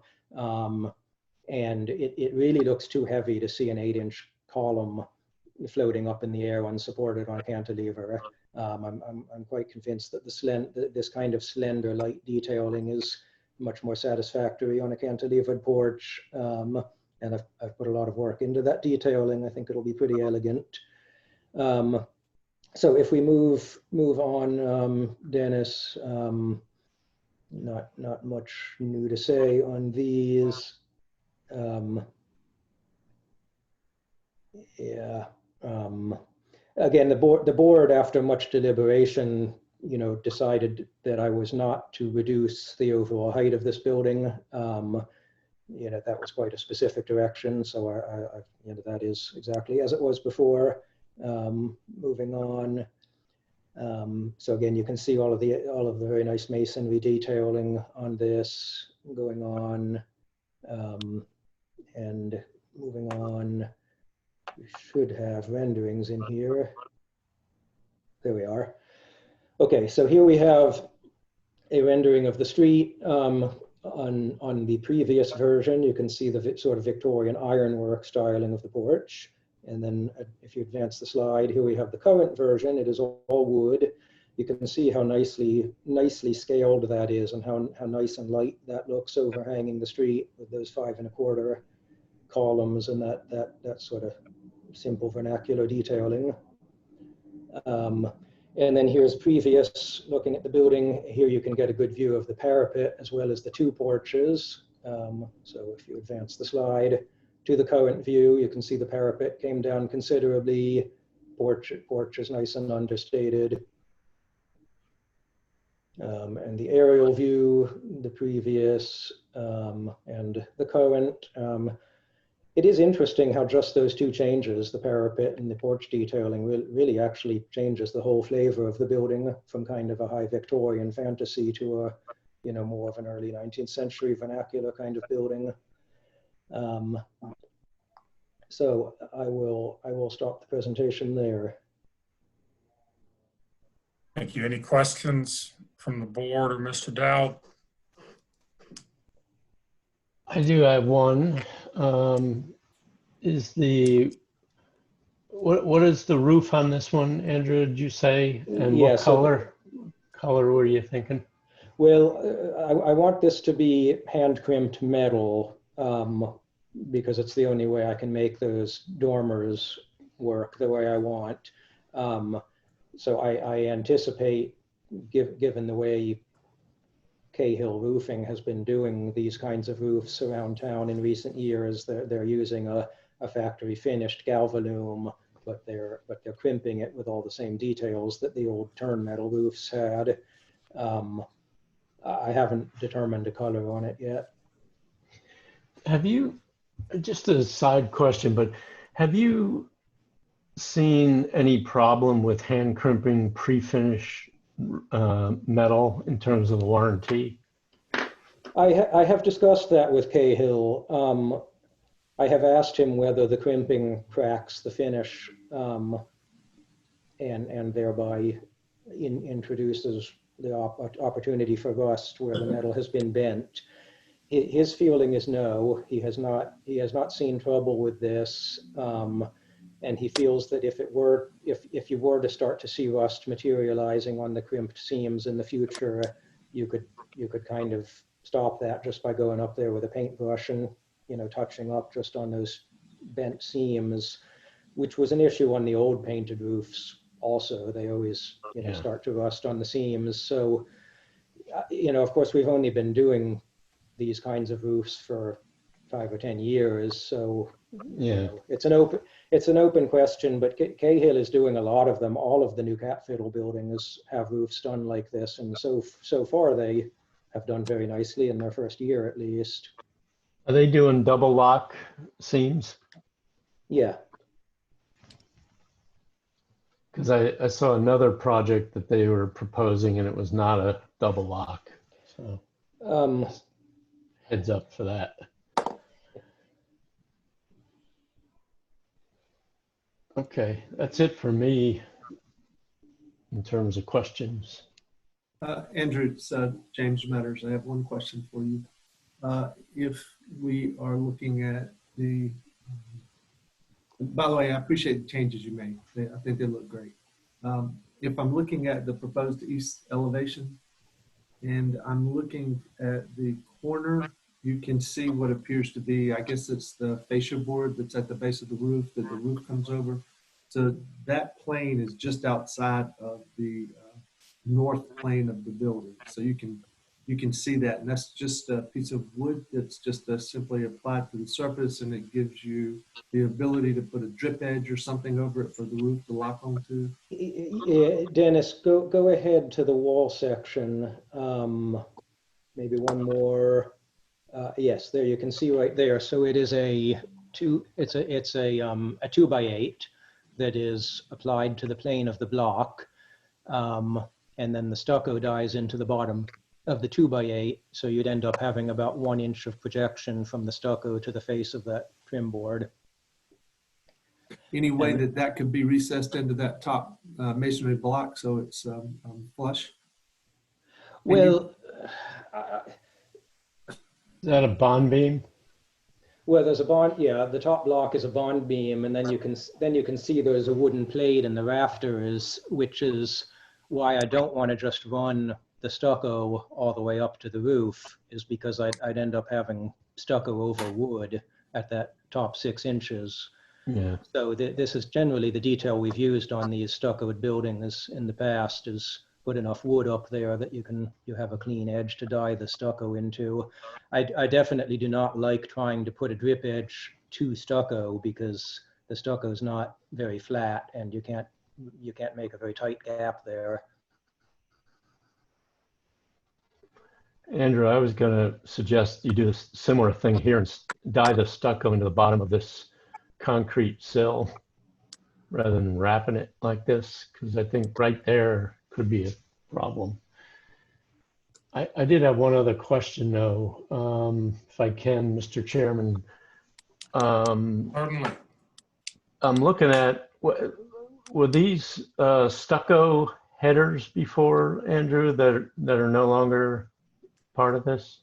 That's correct. So having reduced the height of the parapet, I thought it looked too crowded to have the stucco expressed lintel on that top window. So I took that off, and then to be consistent, I took it off the other 2 windows, and I made those 2 windows a little bit taller in order to fill out the space better. Okay. Right. So the stucco comes down and turns into the head and jam. Yeah, so it's the same as all of the masonry buildings we've always done, same details. Yeah. Okay, thank you. Any other questions? Hearing none, Mr. Dowd? The change to a gable parapet from the step parapet is more appropriate and contextual, as is the porch detailing. Looks really good, I think. The parapet cap should be stone or cast stone for a stucco building rather than metal, as called out. The second floor window in the gable, let me go back to that elevation. I feel like this window could be a little more vertical than it is, vertically proportioned. And again, a good palette of materials, especially now that the building has been simplified. So we're recommending preliminary approval with conditions noted and final review by staff. Thank you, Mr. Dowd. Mr. Gould, any comment or any response or clarification to the city staff comments and recommendations? Well, sure. Well, regarding the parapet, that detail of actually wrapping the roofing metal right over the parapet and then tacking it to the face of the stucco using surface fasteners, it's an informal vernacular kind of detail that I have done on several buildings. My own house has it, and I quite like it. It calls no attention to itself and just looks like the kind of thing you see on simple old buildings. I kind of feel like introducing precast would be another material that doesn't presently exist on the building, and where it kind of pushes the whole thing into a higher style. You'd start to expect to see precast window sills and precast lintels and precast keystones, and getting a much more high style than we want to do here. So I'm not I'm not too sure about implementing that suggestion. Also, I really like to keep the water out of these masonry parapets. It's always kind of a weak point on these concrete block buildings when you have a parapet. If water can get into the top of the wall there, I do like to be able to wrap the metal right over the top of it rather than risk it soaking through the precast and causing efflorescence further down the wall, which we've seen on some of the buildings that we built a long while ago. And in terms of the window proportions, one of the things that I always try to do on my buildings is keep all of the window panes the same size. That's something you see on elegant old Charleston houses. You know, they have a mixture of 6/6s, 9/6s, 9/9s on different stories, but all of the window panes are the same size. And that I think is a good design practice. It helps the readability of the scale of the building. And so even though I have 3 very different shaped windows here, all the glass panes are the same, and that, you know, that's just part of the logic of this for your consideration. And then lastly, I want to address mock-up panel on this one. I have designed quite a few houses that have gone through both the large and small boards, and have never been asked to do a mock-up panel on a house.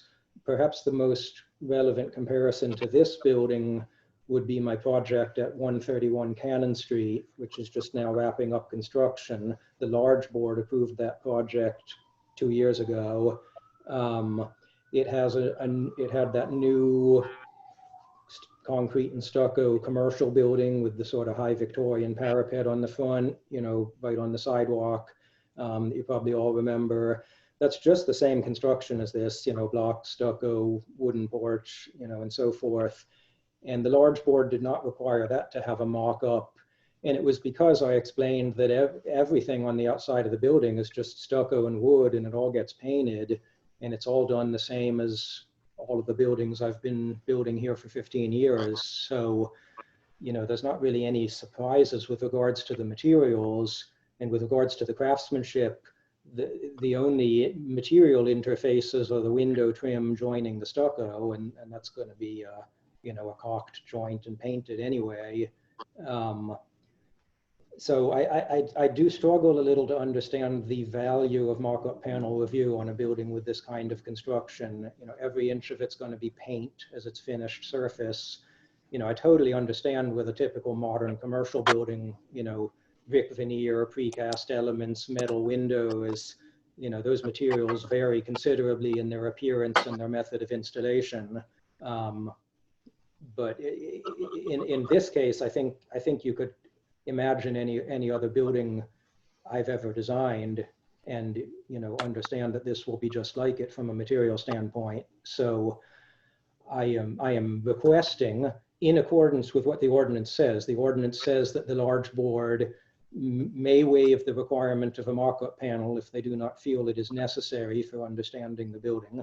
I am requesting to waive the mock-up panel.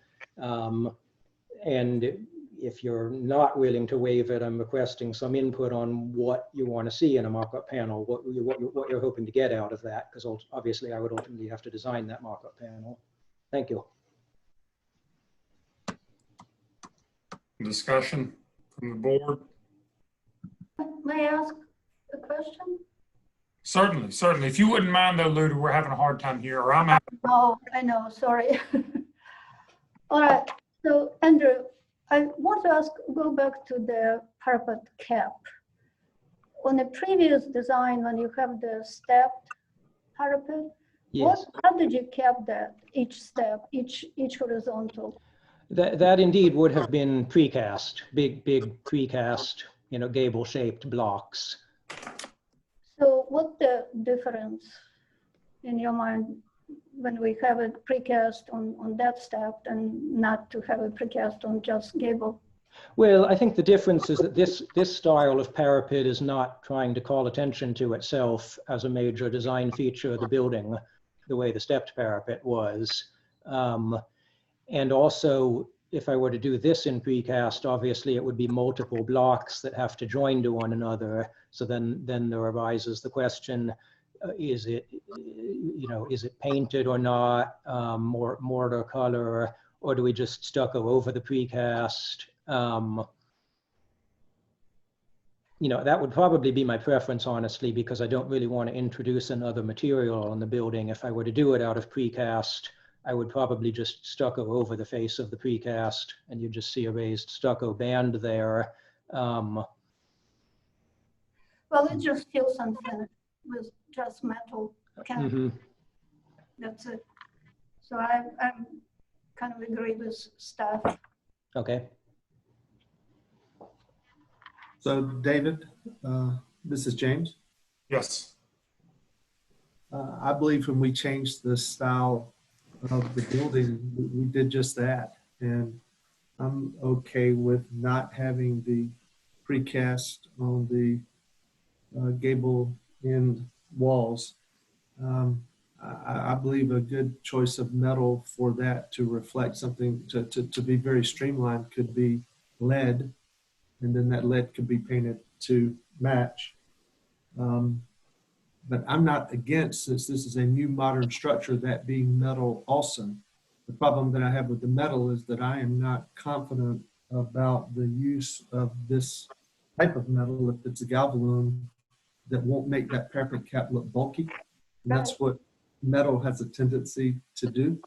And that's why I think lead may be considered, because it can be just folded and used as your counterflashing going down the inside of the parapet. And also, Andrew, I'm not sure that I agree. And you were just doing this with discussion, but the hand crimping of the roof and the bending of the roof material that's pre-painted, and whether or not that cracks the surface of that metal immediately or over time, and then whether that leads to deterioration of that material ahead of schedule. My experience has been that it does, and my experience also has not been good once you have that situation to hand touch that up, and if you do hand touch it back up, does the paint match whatever the color is? So these are all challenges that will come with your research on the material or continued research on the material. I like the changes you've made, and otherwise I agree with the staff's comment. Except number 2, right, James? Well, yeah, that's what I meant to. I thought I called that out. Other than that. Okay, got it. That calls for the mock-up. Now, I'm sorry, on the mock-up, I believe that this building is part of the aggregate total, which is the reason that it's at the board. I think the mock-up's incredibly important, and I think that we're relying on caulk and paint to create an appropriate intersection between wood and stucco, or a concrete block with stucco on it. I think it's very important for the mock-up to show the quality of the concrete block, quality of the stucco, the finish on the stucco, the application of the paint, the separation between the wood and the stucco, or wood and the block, so you have appropriate movement, because it's a new structure. And it's going to be done differently. How's the flashing of this metal roof going down on top of that 2x8 fascia board that's kind of on the surface between the corners of the building and the windows, and the windows and the windows? I think these are important details to see. Same as parapet, metal versus precast. If I may, I think it would be helpful for staff and for Andrew if the board could talk about specifically what components of the building you would want to see in a mock-up. For instance, do you want to see this, section of this gable with the metal? Do you want to see this curved top dormer, see how that's executed? How much of the porch kind of, just for clarity, so that when we get mock-up drawings, it reflects what you're hoping to see. It seems that every element here need to be on the mock-up. Porch, arched arched the Dormers. entrances, the parapet, the Oh. dormer. It's a lot of, unique in a sense to Charleston details, as Andrew had alluded to the Augusta, not Augusta, but Florida. So we probably would like to see all that. So you're talking about sort of a section right through the exterior wall? Pretty much, yes. So Dennis, are there not kind of general guidelines in place right now so that, again, we're not speccing something just for this project?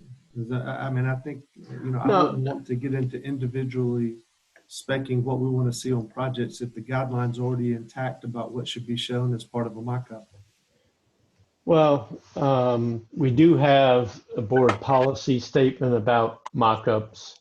And, we typically work with the applicant to figure out how much is necessary to, convey,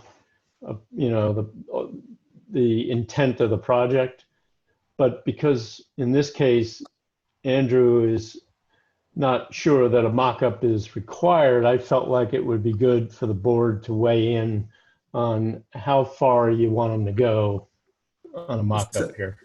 And I disagree with that. I think if you usually work with the applicant, you should do that, and I'd be happy with what you decide. Okay. And then we've got a consistent plan going on. Okay. Because I trust what you would decide on that. Yeah, I agree with that. It's almost always left to an arrangement between the applicant and staff, and I think we should stick with that.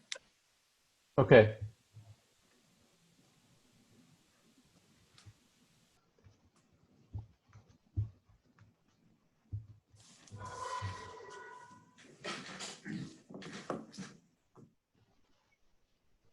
We don't have a motion yet, right? No, we've not had one. I think we were commenting and then circled back to the issue with the mock-up panel, which what Mr. White said and what's been said already about that. Sounds like James was right there. So I would make a motion, David, Yes, sir. for preliminary approval, incorporating staff's comments with the exception of 2, with the exception of 2. With final review by staff? Yeah, I'm sorry, Dennis, thank you, with final approval by staff. Yeah. Okay. I'll second that. Who was that, Mr. White? Yes. So that was a motion made by Mr. Metter for preliminary approval with conditions noted, accepting condition number 2 from the staff and final review by staff. Yes, sir. That was seconded by Mr. White. Mr. Scott, how do you vote? I vote yay in favor. Ms. Sobchak, how do you vote? Yay, in favor. Mr. White, how do you vote? Yay, in favor. And Mr. Metter, how do you vote? Yay, in favor. And this is David Hazelden. I vote yay in favor. Motion carries 5-0.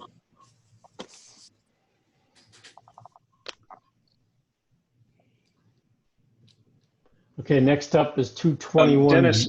Yes. Hey, Dennis, one quick thing. While you're introducing that, I'm going to step in the back and get my power cable. I've almost killed the battery on my laptop. I will return in just a moment. Okay.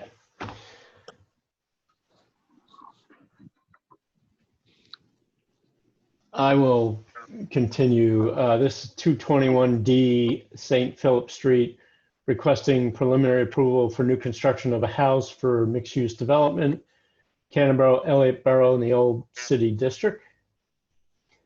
Previous motion was for conceptual approval with staff conditions noted in February of this year, and the comments were relevant to the overall development. And I'll turn it over again to Mr. Gould. Andrew, if you could just give Jay a moment to get back, that'd be great.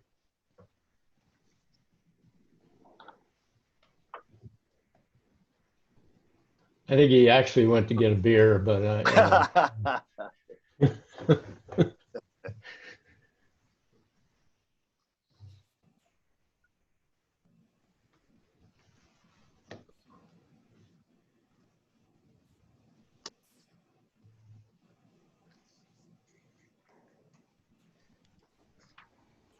Sorry about that. all right. Okay, Andrew.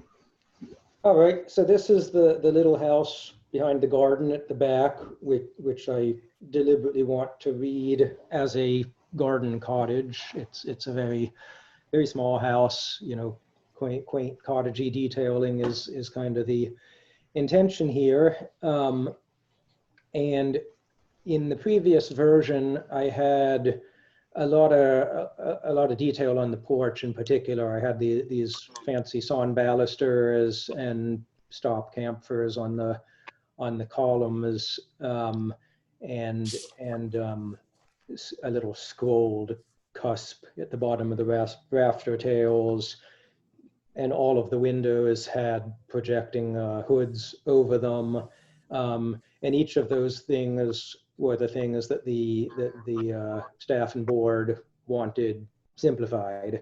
So I believe I have addressed each of those points I was asked to address. I'll explain a few things. So the window caps, you could call them, the little projecting moldings on top of the window, you know, those exist in Charleston, but typically only on the front facade of a building and very often under the porch. And so that's what I have done here. I've taken them off the sides and back of the building.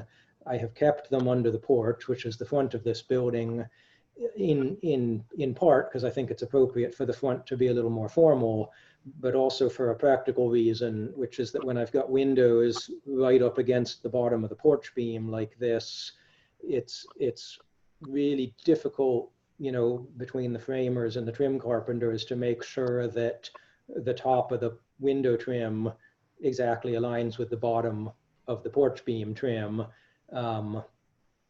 You know, whereas when we've got that little hood on top of the window, that gives you you know, an inch or so of wiggle room to move that little molding up and down to make sure we get a correct alignment there.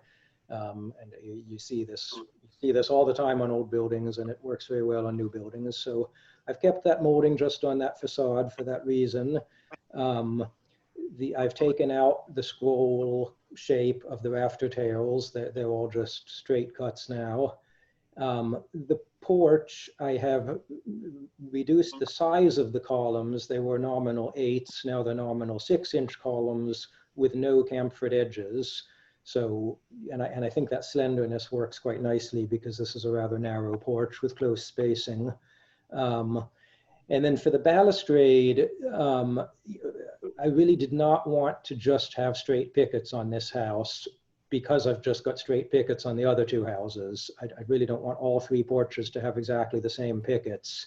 And this is the garden cottage, so it makes sense that this one would have a little bit of a whimsical porch detailing. So considering the fact that a lot of the old vernacular houses in the neighborhood have an X detail in the balustrade, I thought it's justifiable here to use an X detail. Now, of course, it can't just be the big open X that you see on, you know, some old porches because it wouldn't meet the 4-inch code rule. So, you know, I've done what I can to kind of bring that up to date to a code compliant design, but it's very lightweight, and I think it's pretty neat looking. So Dennis, if you go on to the subsequent sheets, you know, not much to talk about there. So yeah, go right on through these. And yeah, so here you can see the porch section. So we've got a good traditional top and bottom rail. You know, good traditional details, but very simple rafter tails, simple square columns, and then going on. Let's go on to the renderings. Okay, oh yeah, so this is a detail of that balustrade. You can see the X is made of slightly wider members. The pickets are very skinny members. Go on to the, yeah, okay. So now we're looking at that building in the back. This is the previous version with the thicker, fancier columns and the sawn balusters, and then advance. Now we can see this lighter and more elegant version with the skinnier square columns and that very delicate balustrade with those X's in it. Moving on, so here the building is on the right. So here you can get a closer example of what that balustrade looks like up close. I hope you'll agree that's reading as fairly, fairly vernacular, not high Victorian anymore. And now we're looking at the building on the left. You can see this up a little closer as we advance to the current design. I think that'll be a pretty charming little garden cottage. Is that the last image we have there? Yeah, yes. So I'll stop there. Thank you. Any questions from the board or Mr. Dow? I had one. Andrew, are you continuing the X pattern on the side? No, I'm intending to have it on the front only, partly for simplicity's sake, but partly because the spacing of the columns on the side is different than the spacing of the columns on the front, and it doesn't really lend itself to the continuation of that full X, half X pattern. Okay, that was my only question. Thank you. Any other questions? Was there a staircase on one of the previous slides? In the just interior. There's no exterior stair. Yeah. Okay. Thank you. Thank you.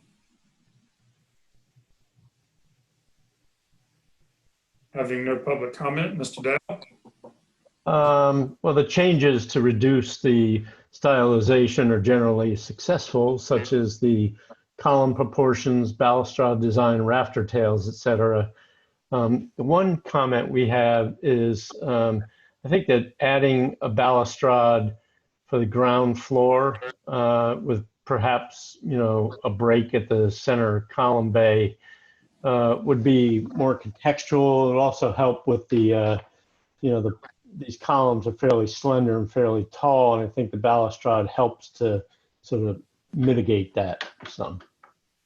But with that condition, we're recommending preliminary approval and final review by staff. Thank you, Mr. Dow. Any comment about the board?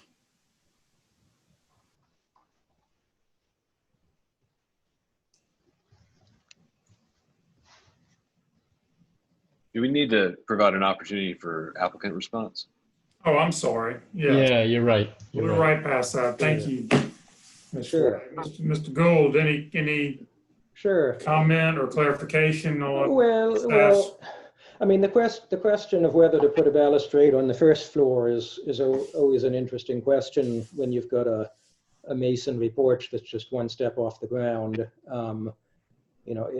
Obviously a balustrade doesn't really serve any safety purpose there, but it does dress up the building, looking a little more polished, arguably.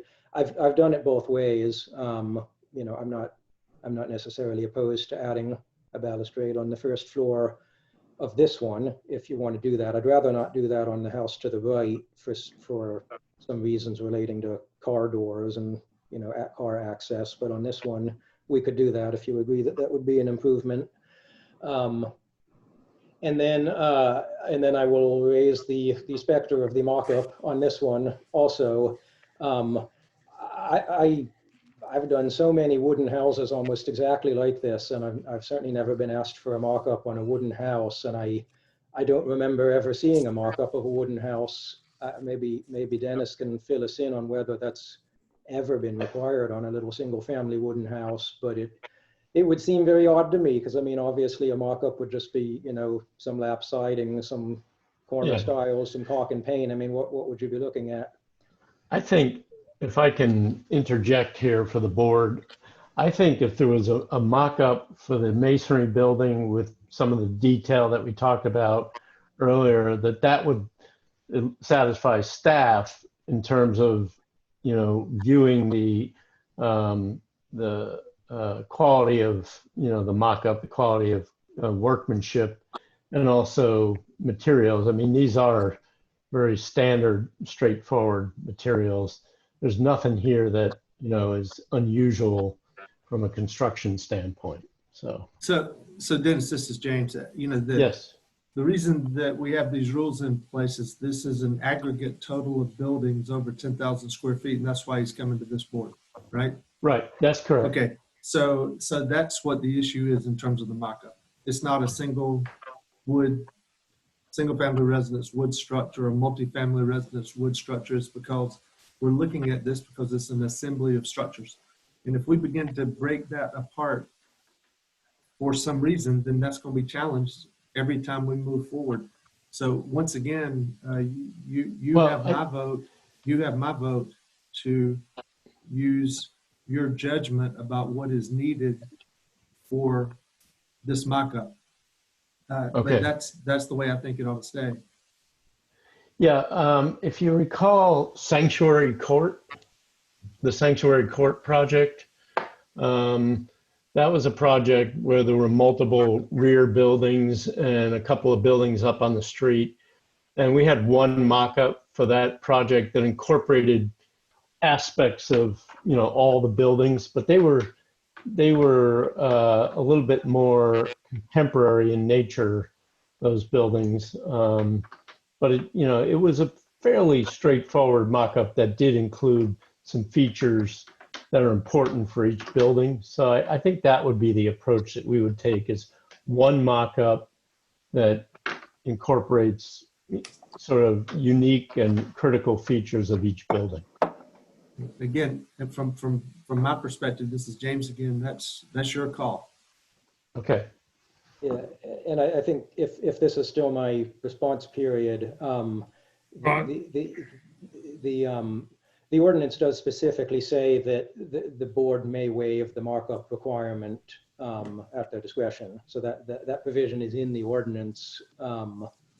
And Thank you, Andrew. I think it's in there for this reason, that not. Yeah, but I don't know that we're building- going to have any traction with waiving that. I believe, I don't want to get in the back and forth with you. If your response or clarification is complete, we'll move on to the board Very well.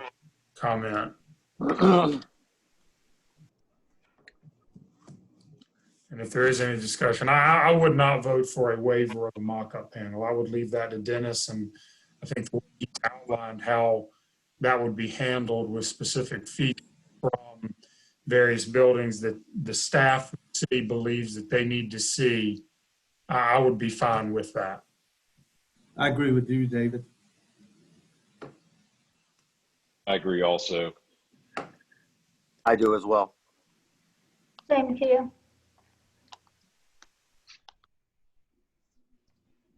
Should we move motion? Sounds great. Okay, I try. Preliminary approval with staff condition noted and final review to the staff. And it's including the decision about the mock-up panel. I'll second that. That was a motion by Ms. Subject for preliminary approval with staff conditions noted and final review by staff, including the discussion regarding, or the resolution regarding the mock-up panel. Resolution by staff. Well, the I don't think we need- board decided and to have staff work with the applicant to do the mock-up panel. So I think that's what she's saying, David, is, well, I don't want to put words in Yeah, your can I mouth. get you to repeat that for me, please, Ms. Sobchak? I must have written it down incorrectly. Okay. Preliminary approval with staff conditions noted and final review by staff with inclusion of the decision about the mock-up panel coordinated by staff. Is that works?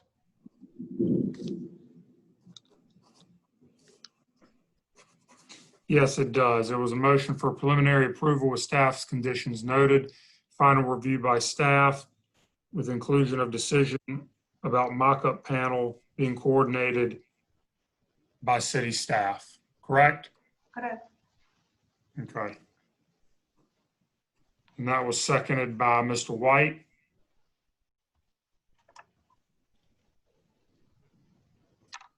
Is that right?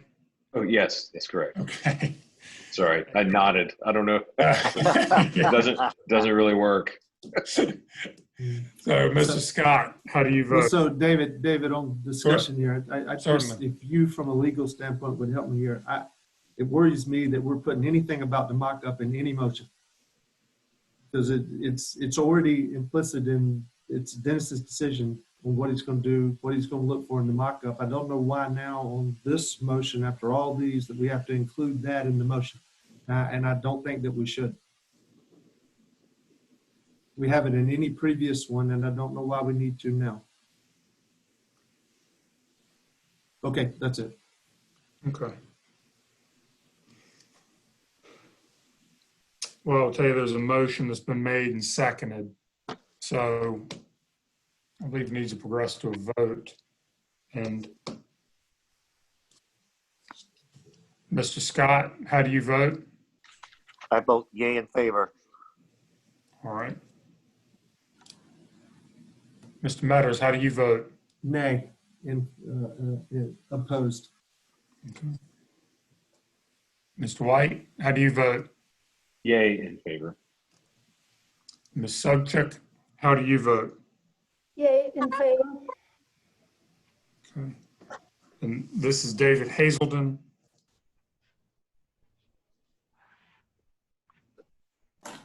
Voting yay in favor. Carry 4-1. Okay, last building, 223C, St. Phillips Street, requesting preliminary approval for new construction of the house for mixed-use development in Canterbury, Elliott Borough, in the Old City District.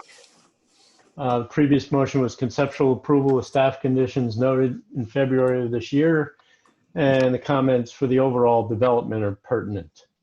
And once again, I hand off to Mr. Gould for his presentation. And let me unmute Mr. Gould. There you go. Okay. Well, on this one, the comments from staff and board were even more limited. So specifically, I was asked to remove some of those projecting window hoods. So I've done the same thing as I did on the previous building. I took them all off except for the front facade under the porch.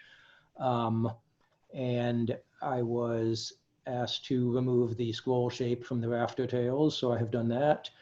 And I was asked to simplify that fancy scroll work, I'll call it a spandrel, that is at the top of the porch columns.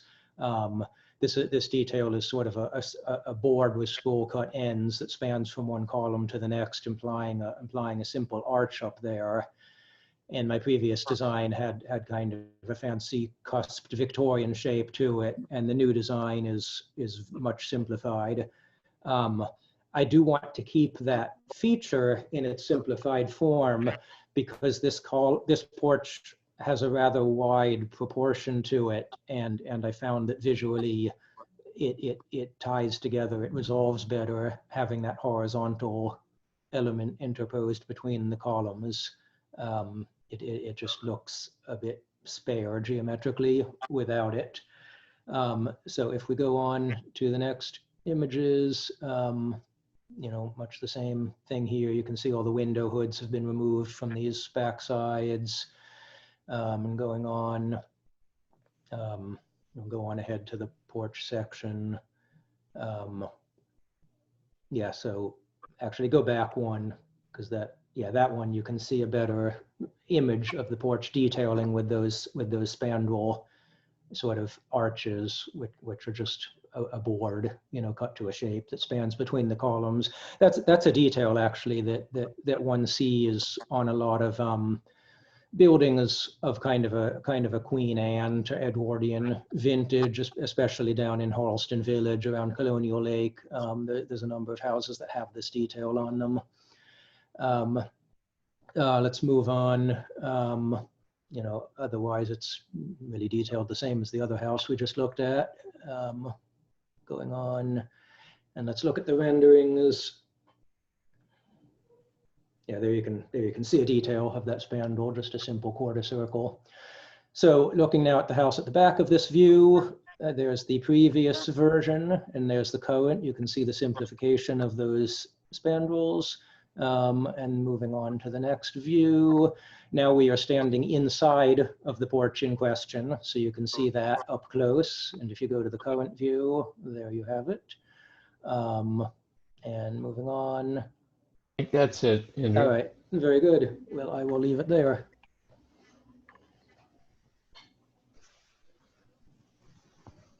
Thank you, Mr. Gould. Any questions from the board or Mr. Dowd? Nope. Hearing none, without there being any public comment, Mr. Dowd for city staff recommendations. Yeah, I just wanted to go back to the site plan real quick in the Sure. beginning here.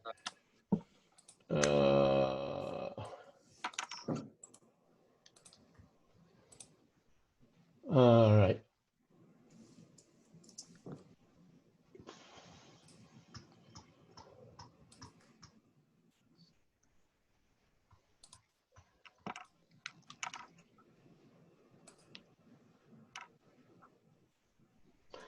Okay. Again, changes to reduce stylization are generally successful, such as the column detail, the rafter tails, window heads, simplification of that spandrel.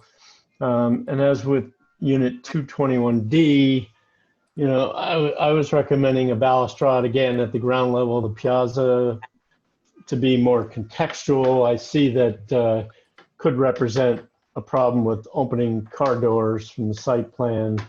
I think the columns still represent a conflict there, but I guess an additional balustrade would make it even more difficult. But we're recommending, actually, my recommendation says conceptual, but it's preliminary with staff conditions noted. Preliminary approval, staff conditions noted. Yeah. Thank you, Mr. Dowd. I agree with that. Mr. Gould, any clarification necessary? Well, yeah, I do think that a ground floor balustrade would be problematic on this house, and I also just think visually seeing it on both houses next to each other is just going to look like an awful lot of woodwork down at ground level for no practical function. I think the garden cottage, being a somewhat more quaint and styled building, can withstand that kind of affectation better. This one is more of a big practical looking building. It'll have cars parked right up to the porch, so I'd rather not do it here. And I didn't hear, Dennis, if you recommended final review by staff on this one. I would hope that would be in here too. You're right. I forgot to do that, but I intended to do that. Okay. And I will note that we are okay with not including staff comment number 2 if the board feels that way. All right, thank you. Any comment from the board?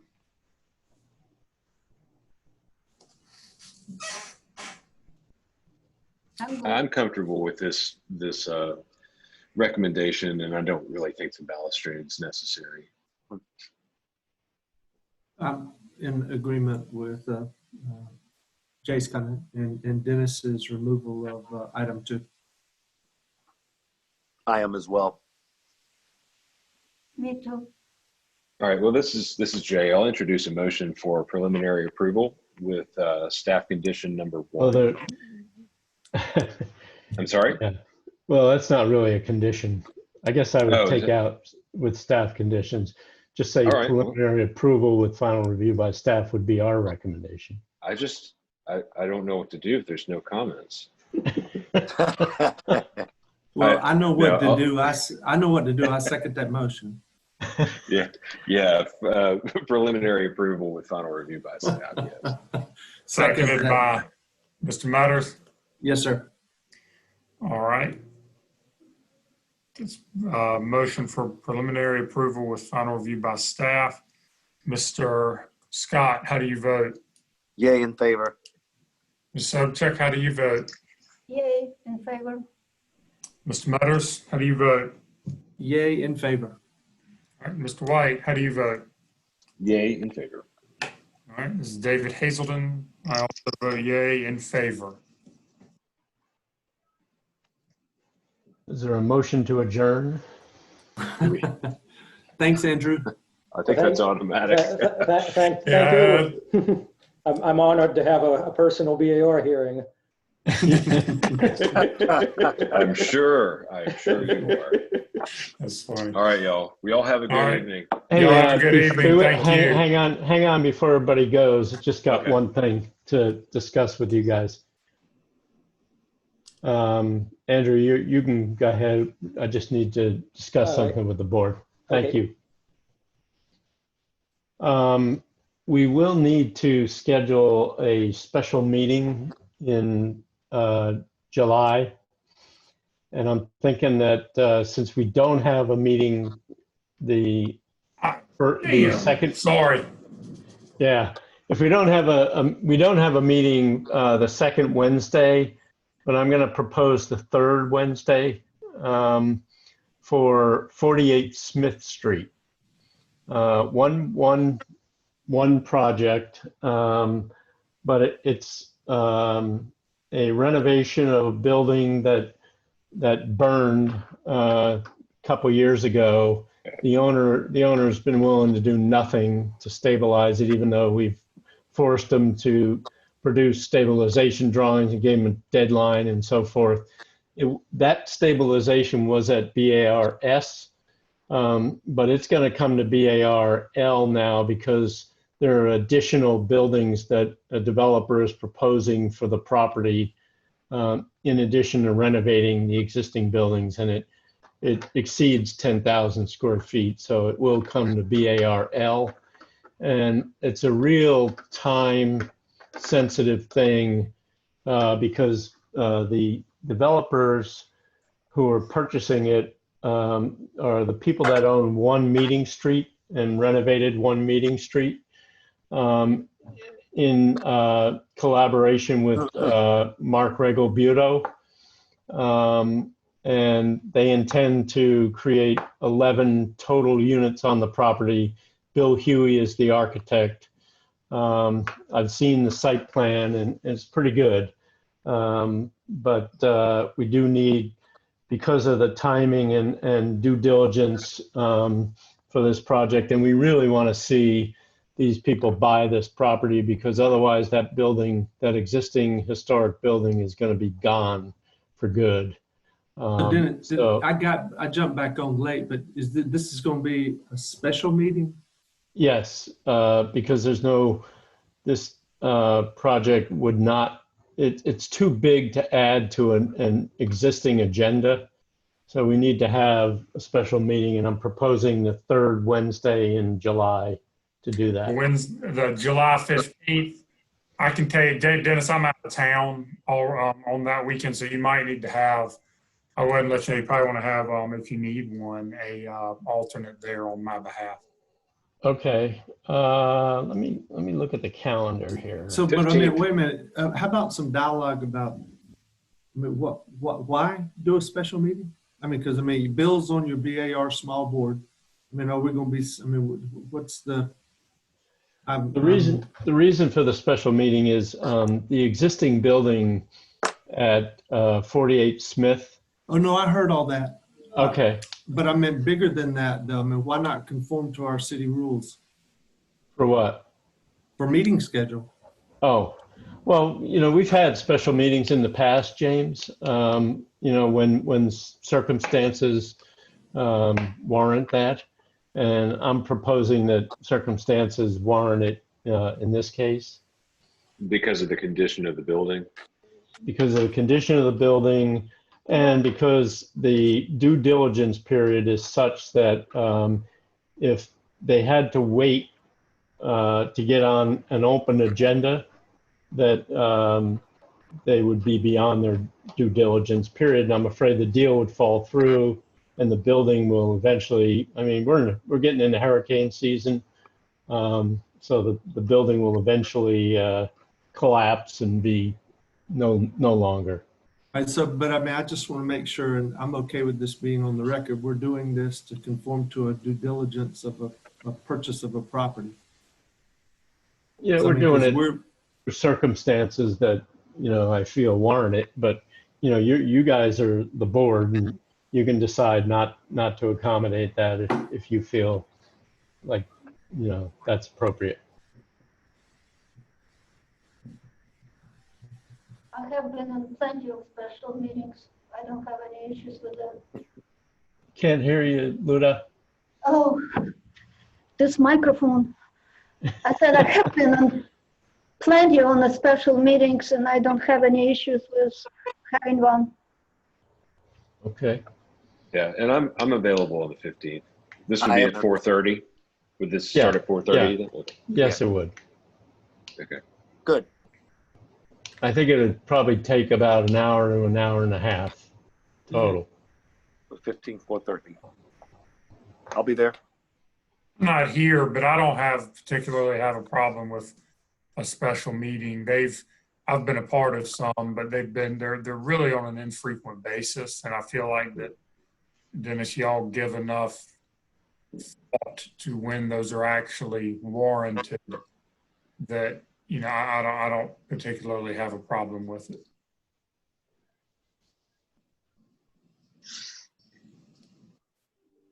But like I said, I'm not going to be here on the 15th, so I don't cast a vote for something that I'm not going to be here for. Never to listen to the opinion of a man who doesn't have any skin in the game, right? Yeah. Yeah, y'all can meet. Go right ahead. It's fine with me, and I'd be willing to chair the meeting if necessary. Since David's not here. Great. Great. Fantastic. James, are you okay, or how do you? I'm. Let me. I'll call you tomorrow. Okay.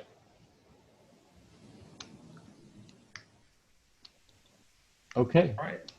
Is that it? And that's it. Yeah. Thank you. Everybody have a good All night. right. Everybody have a good evening. Yeah. Thank y'all. Y'all be good. Dennis. Okay. Yes. Hey, Dennis, just real Yes, quick. Leah.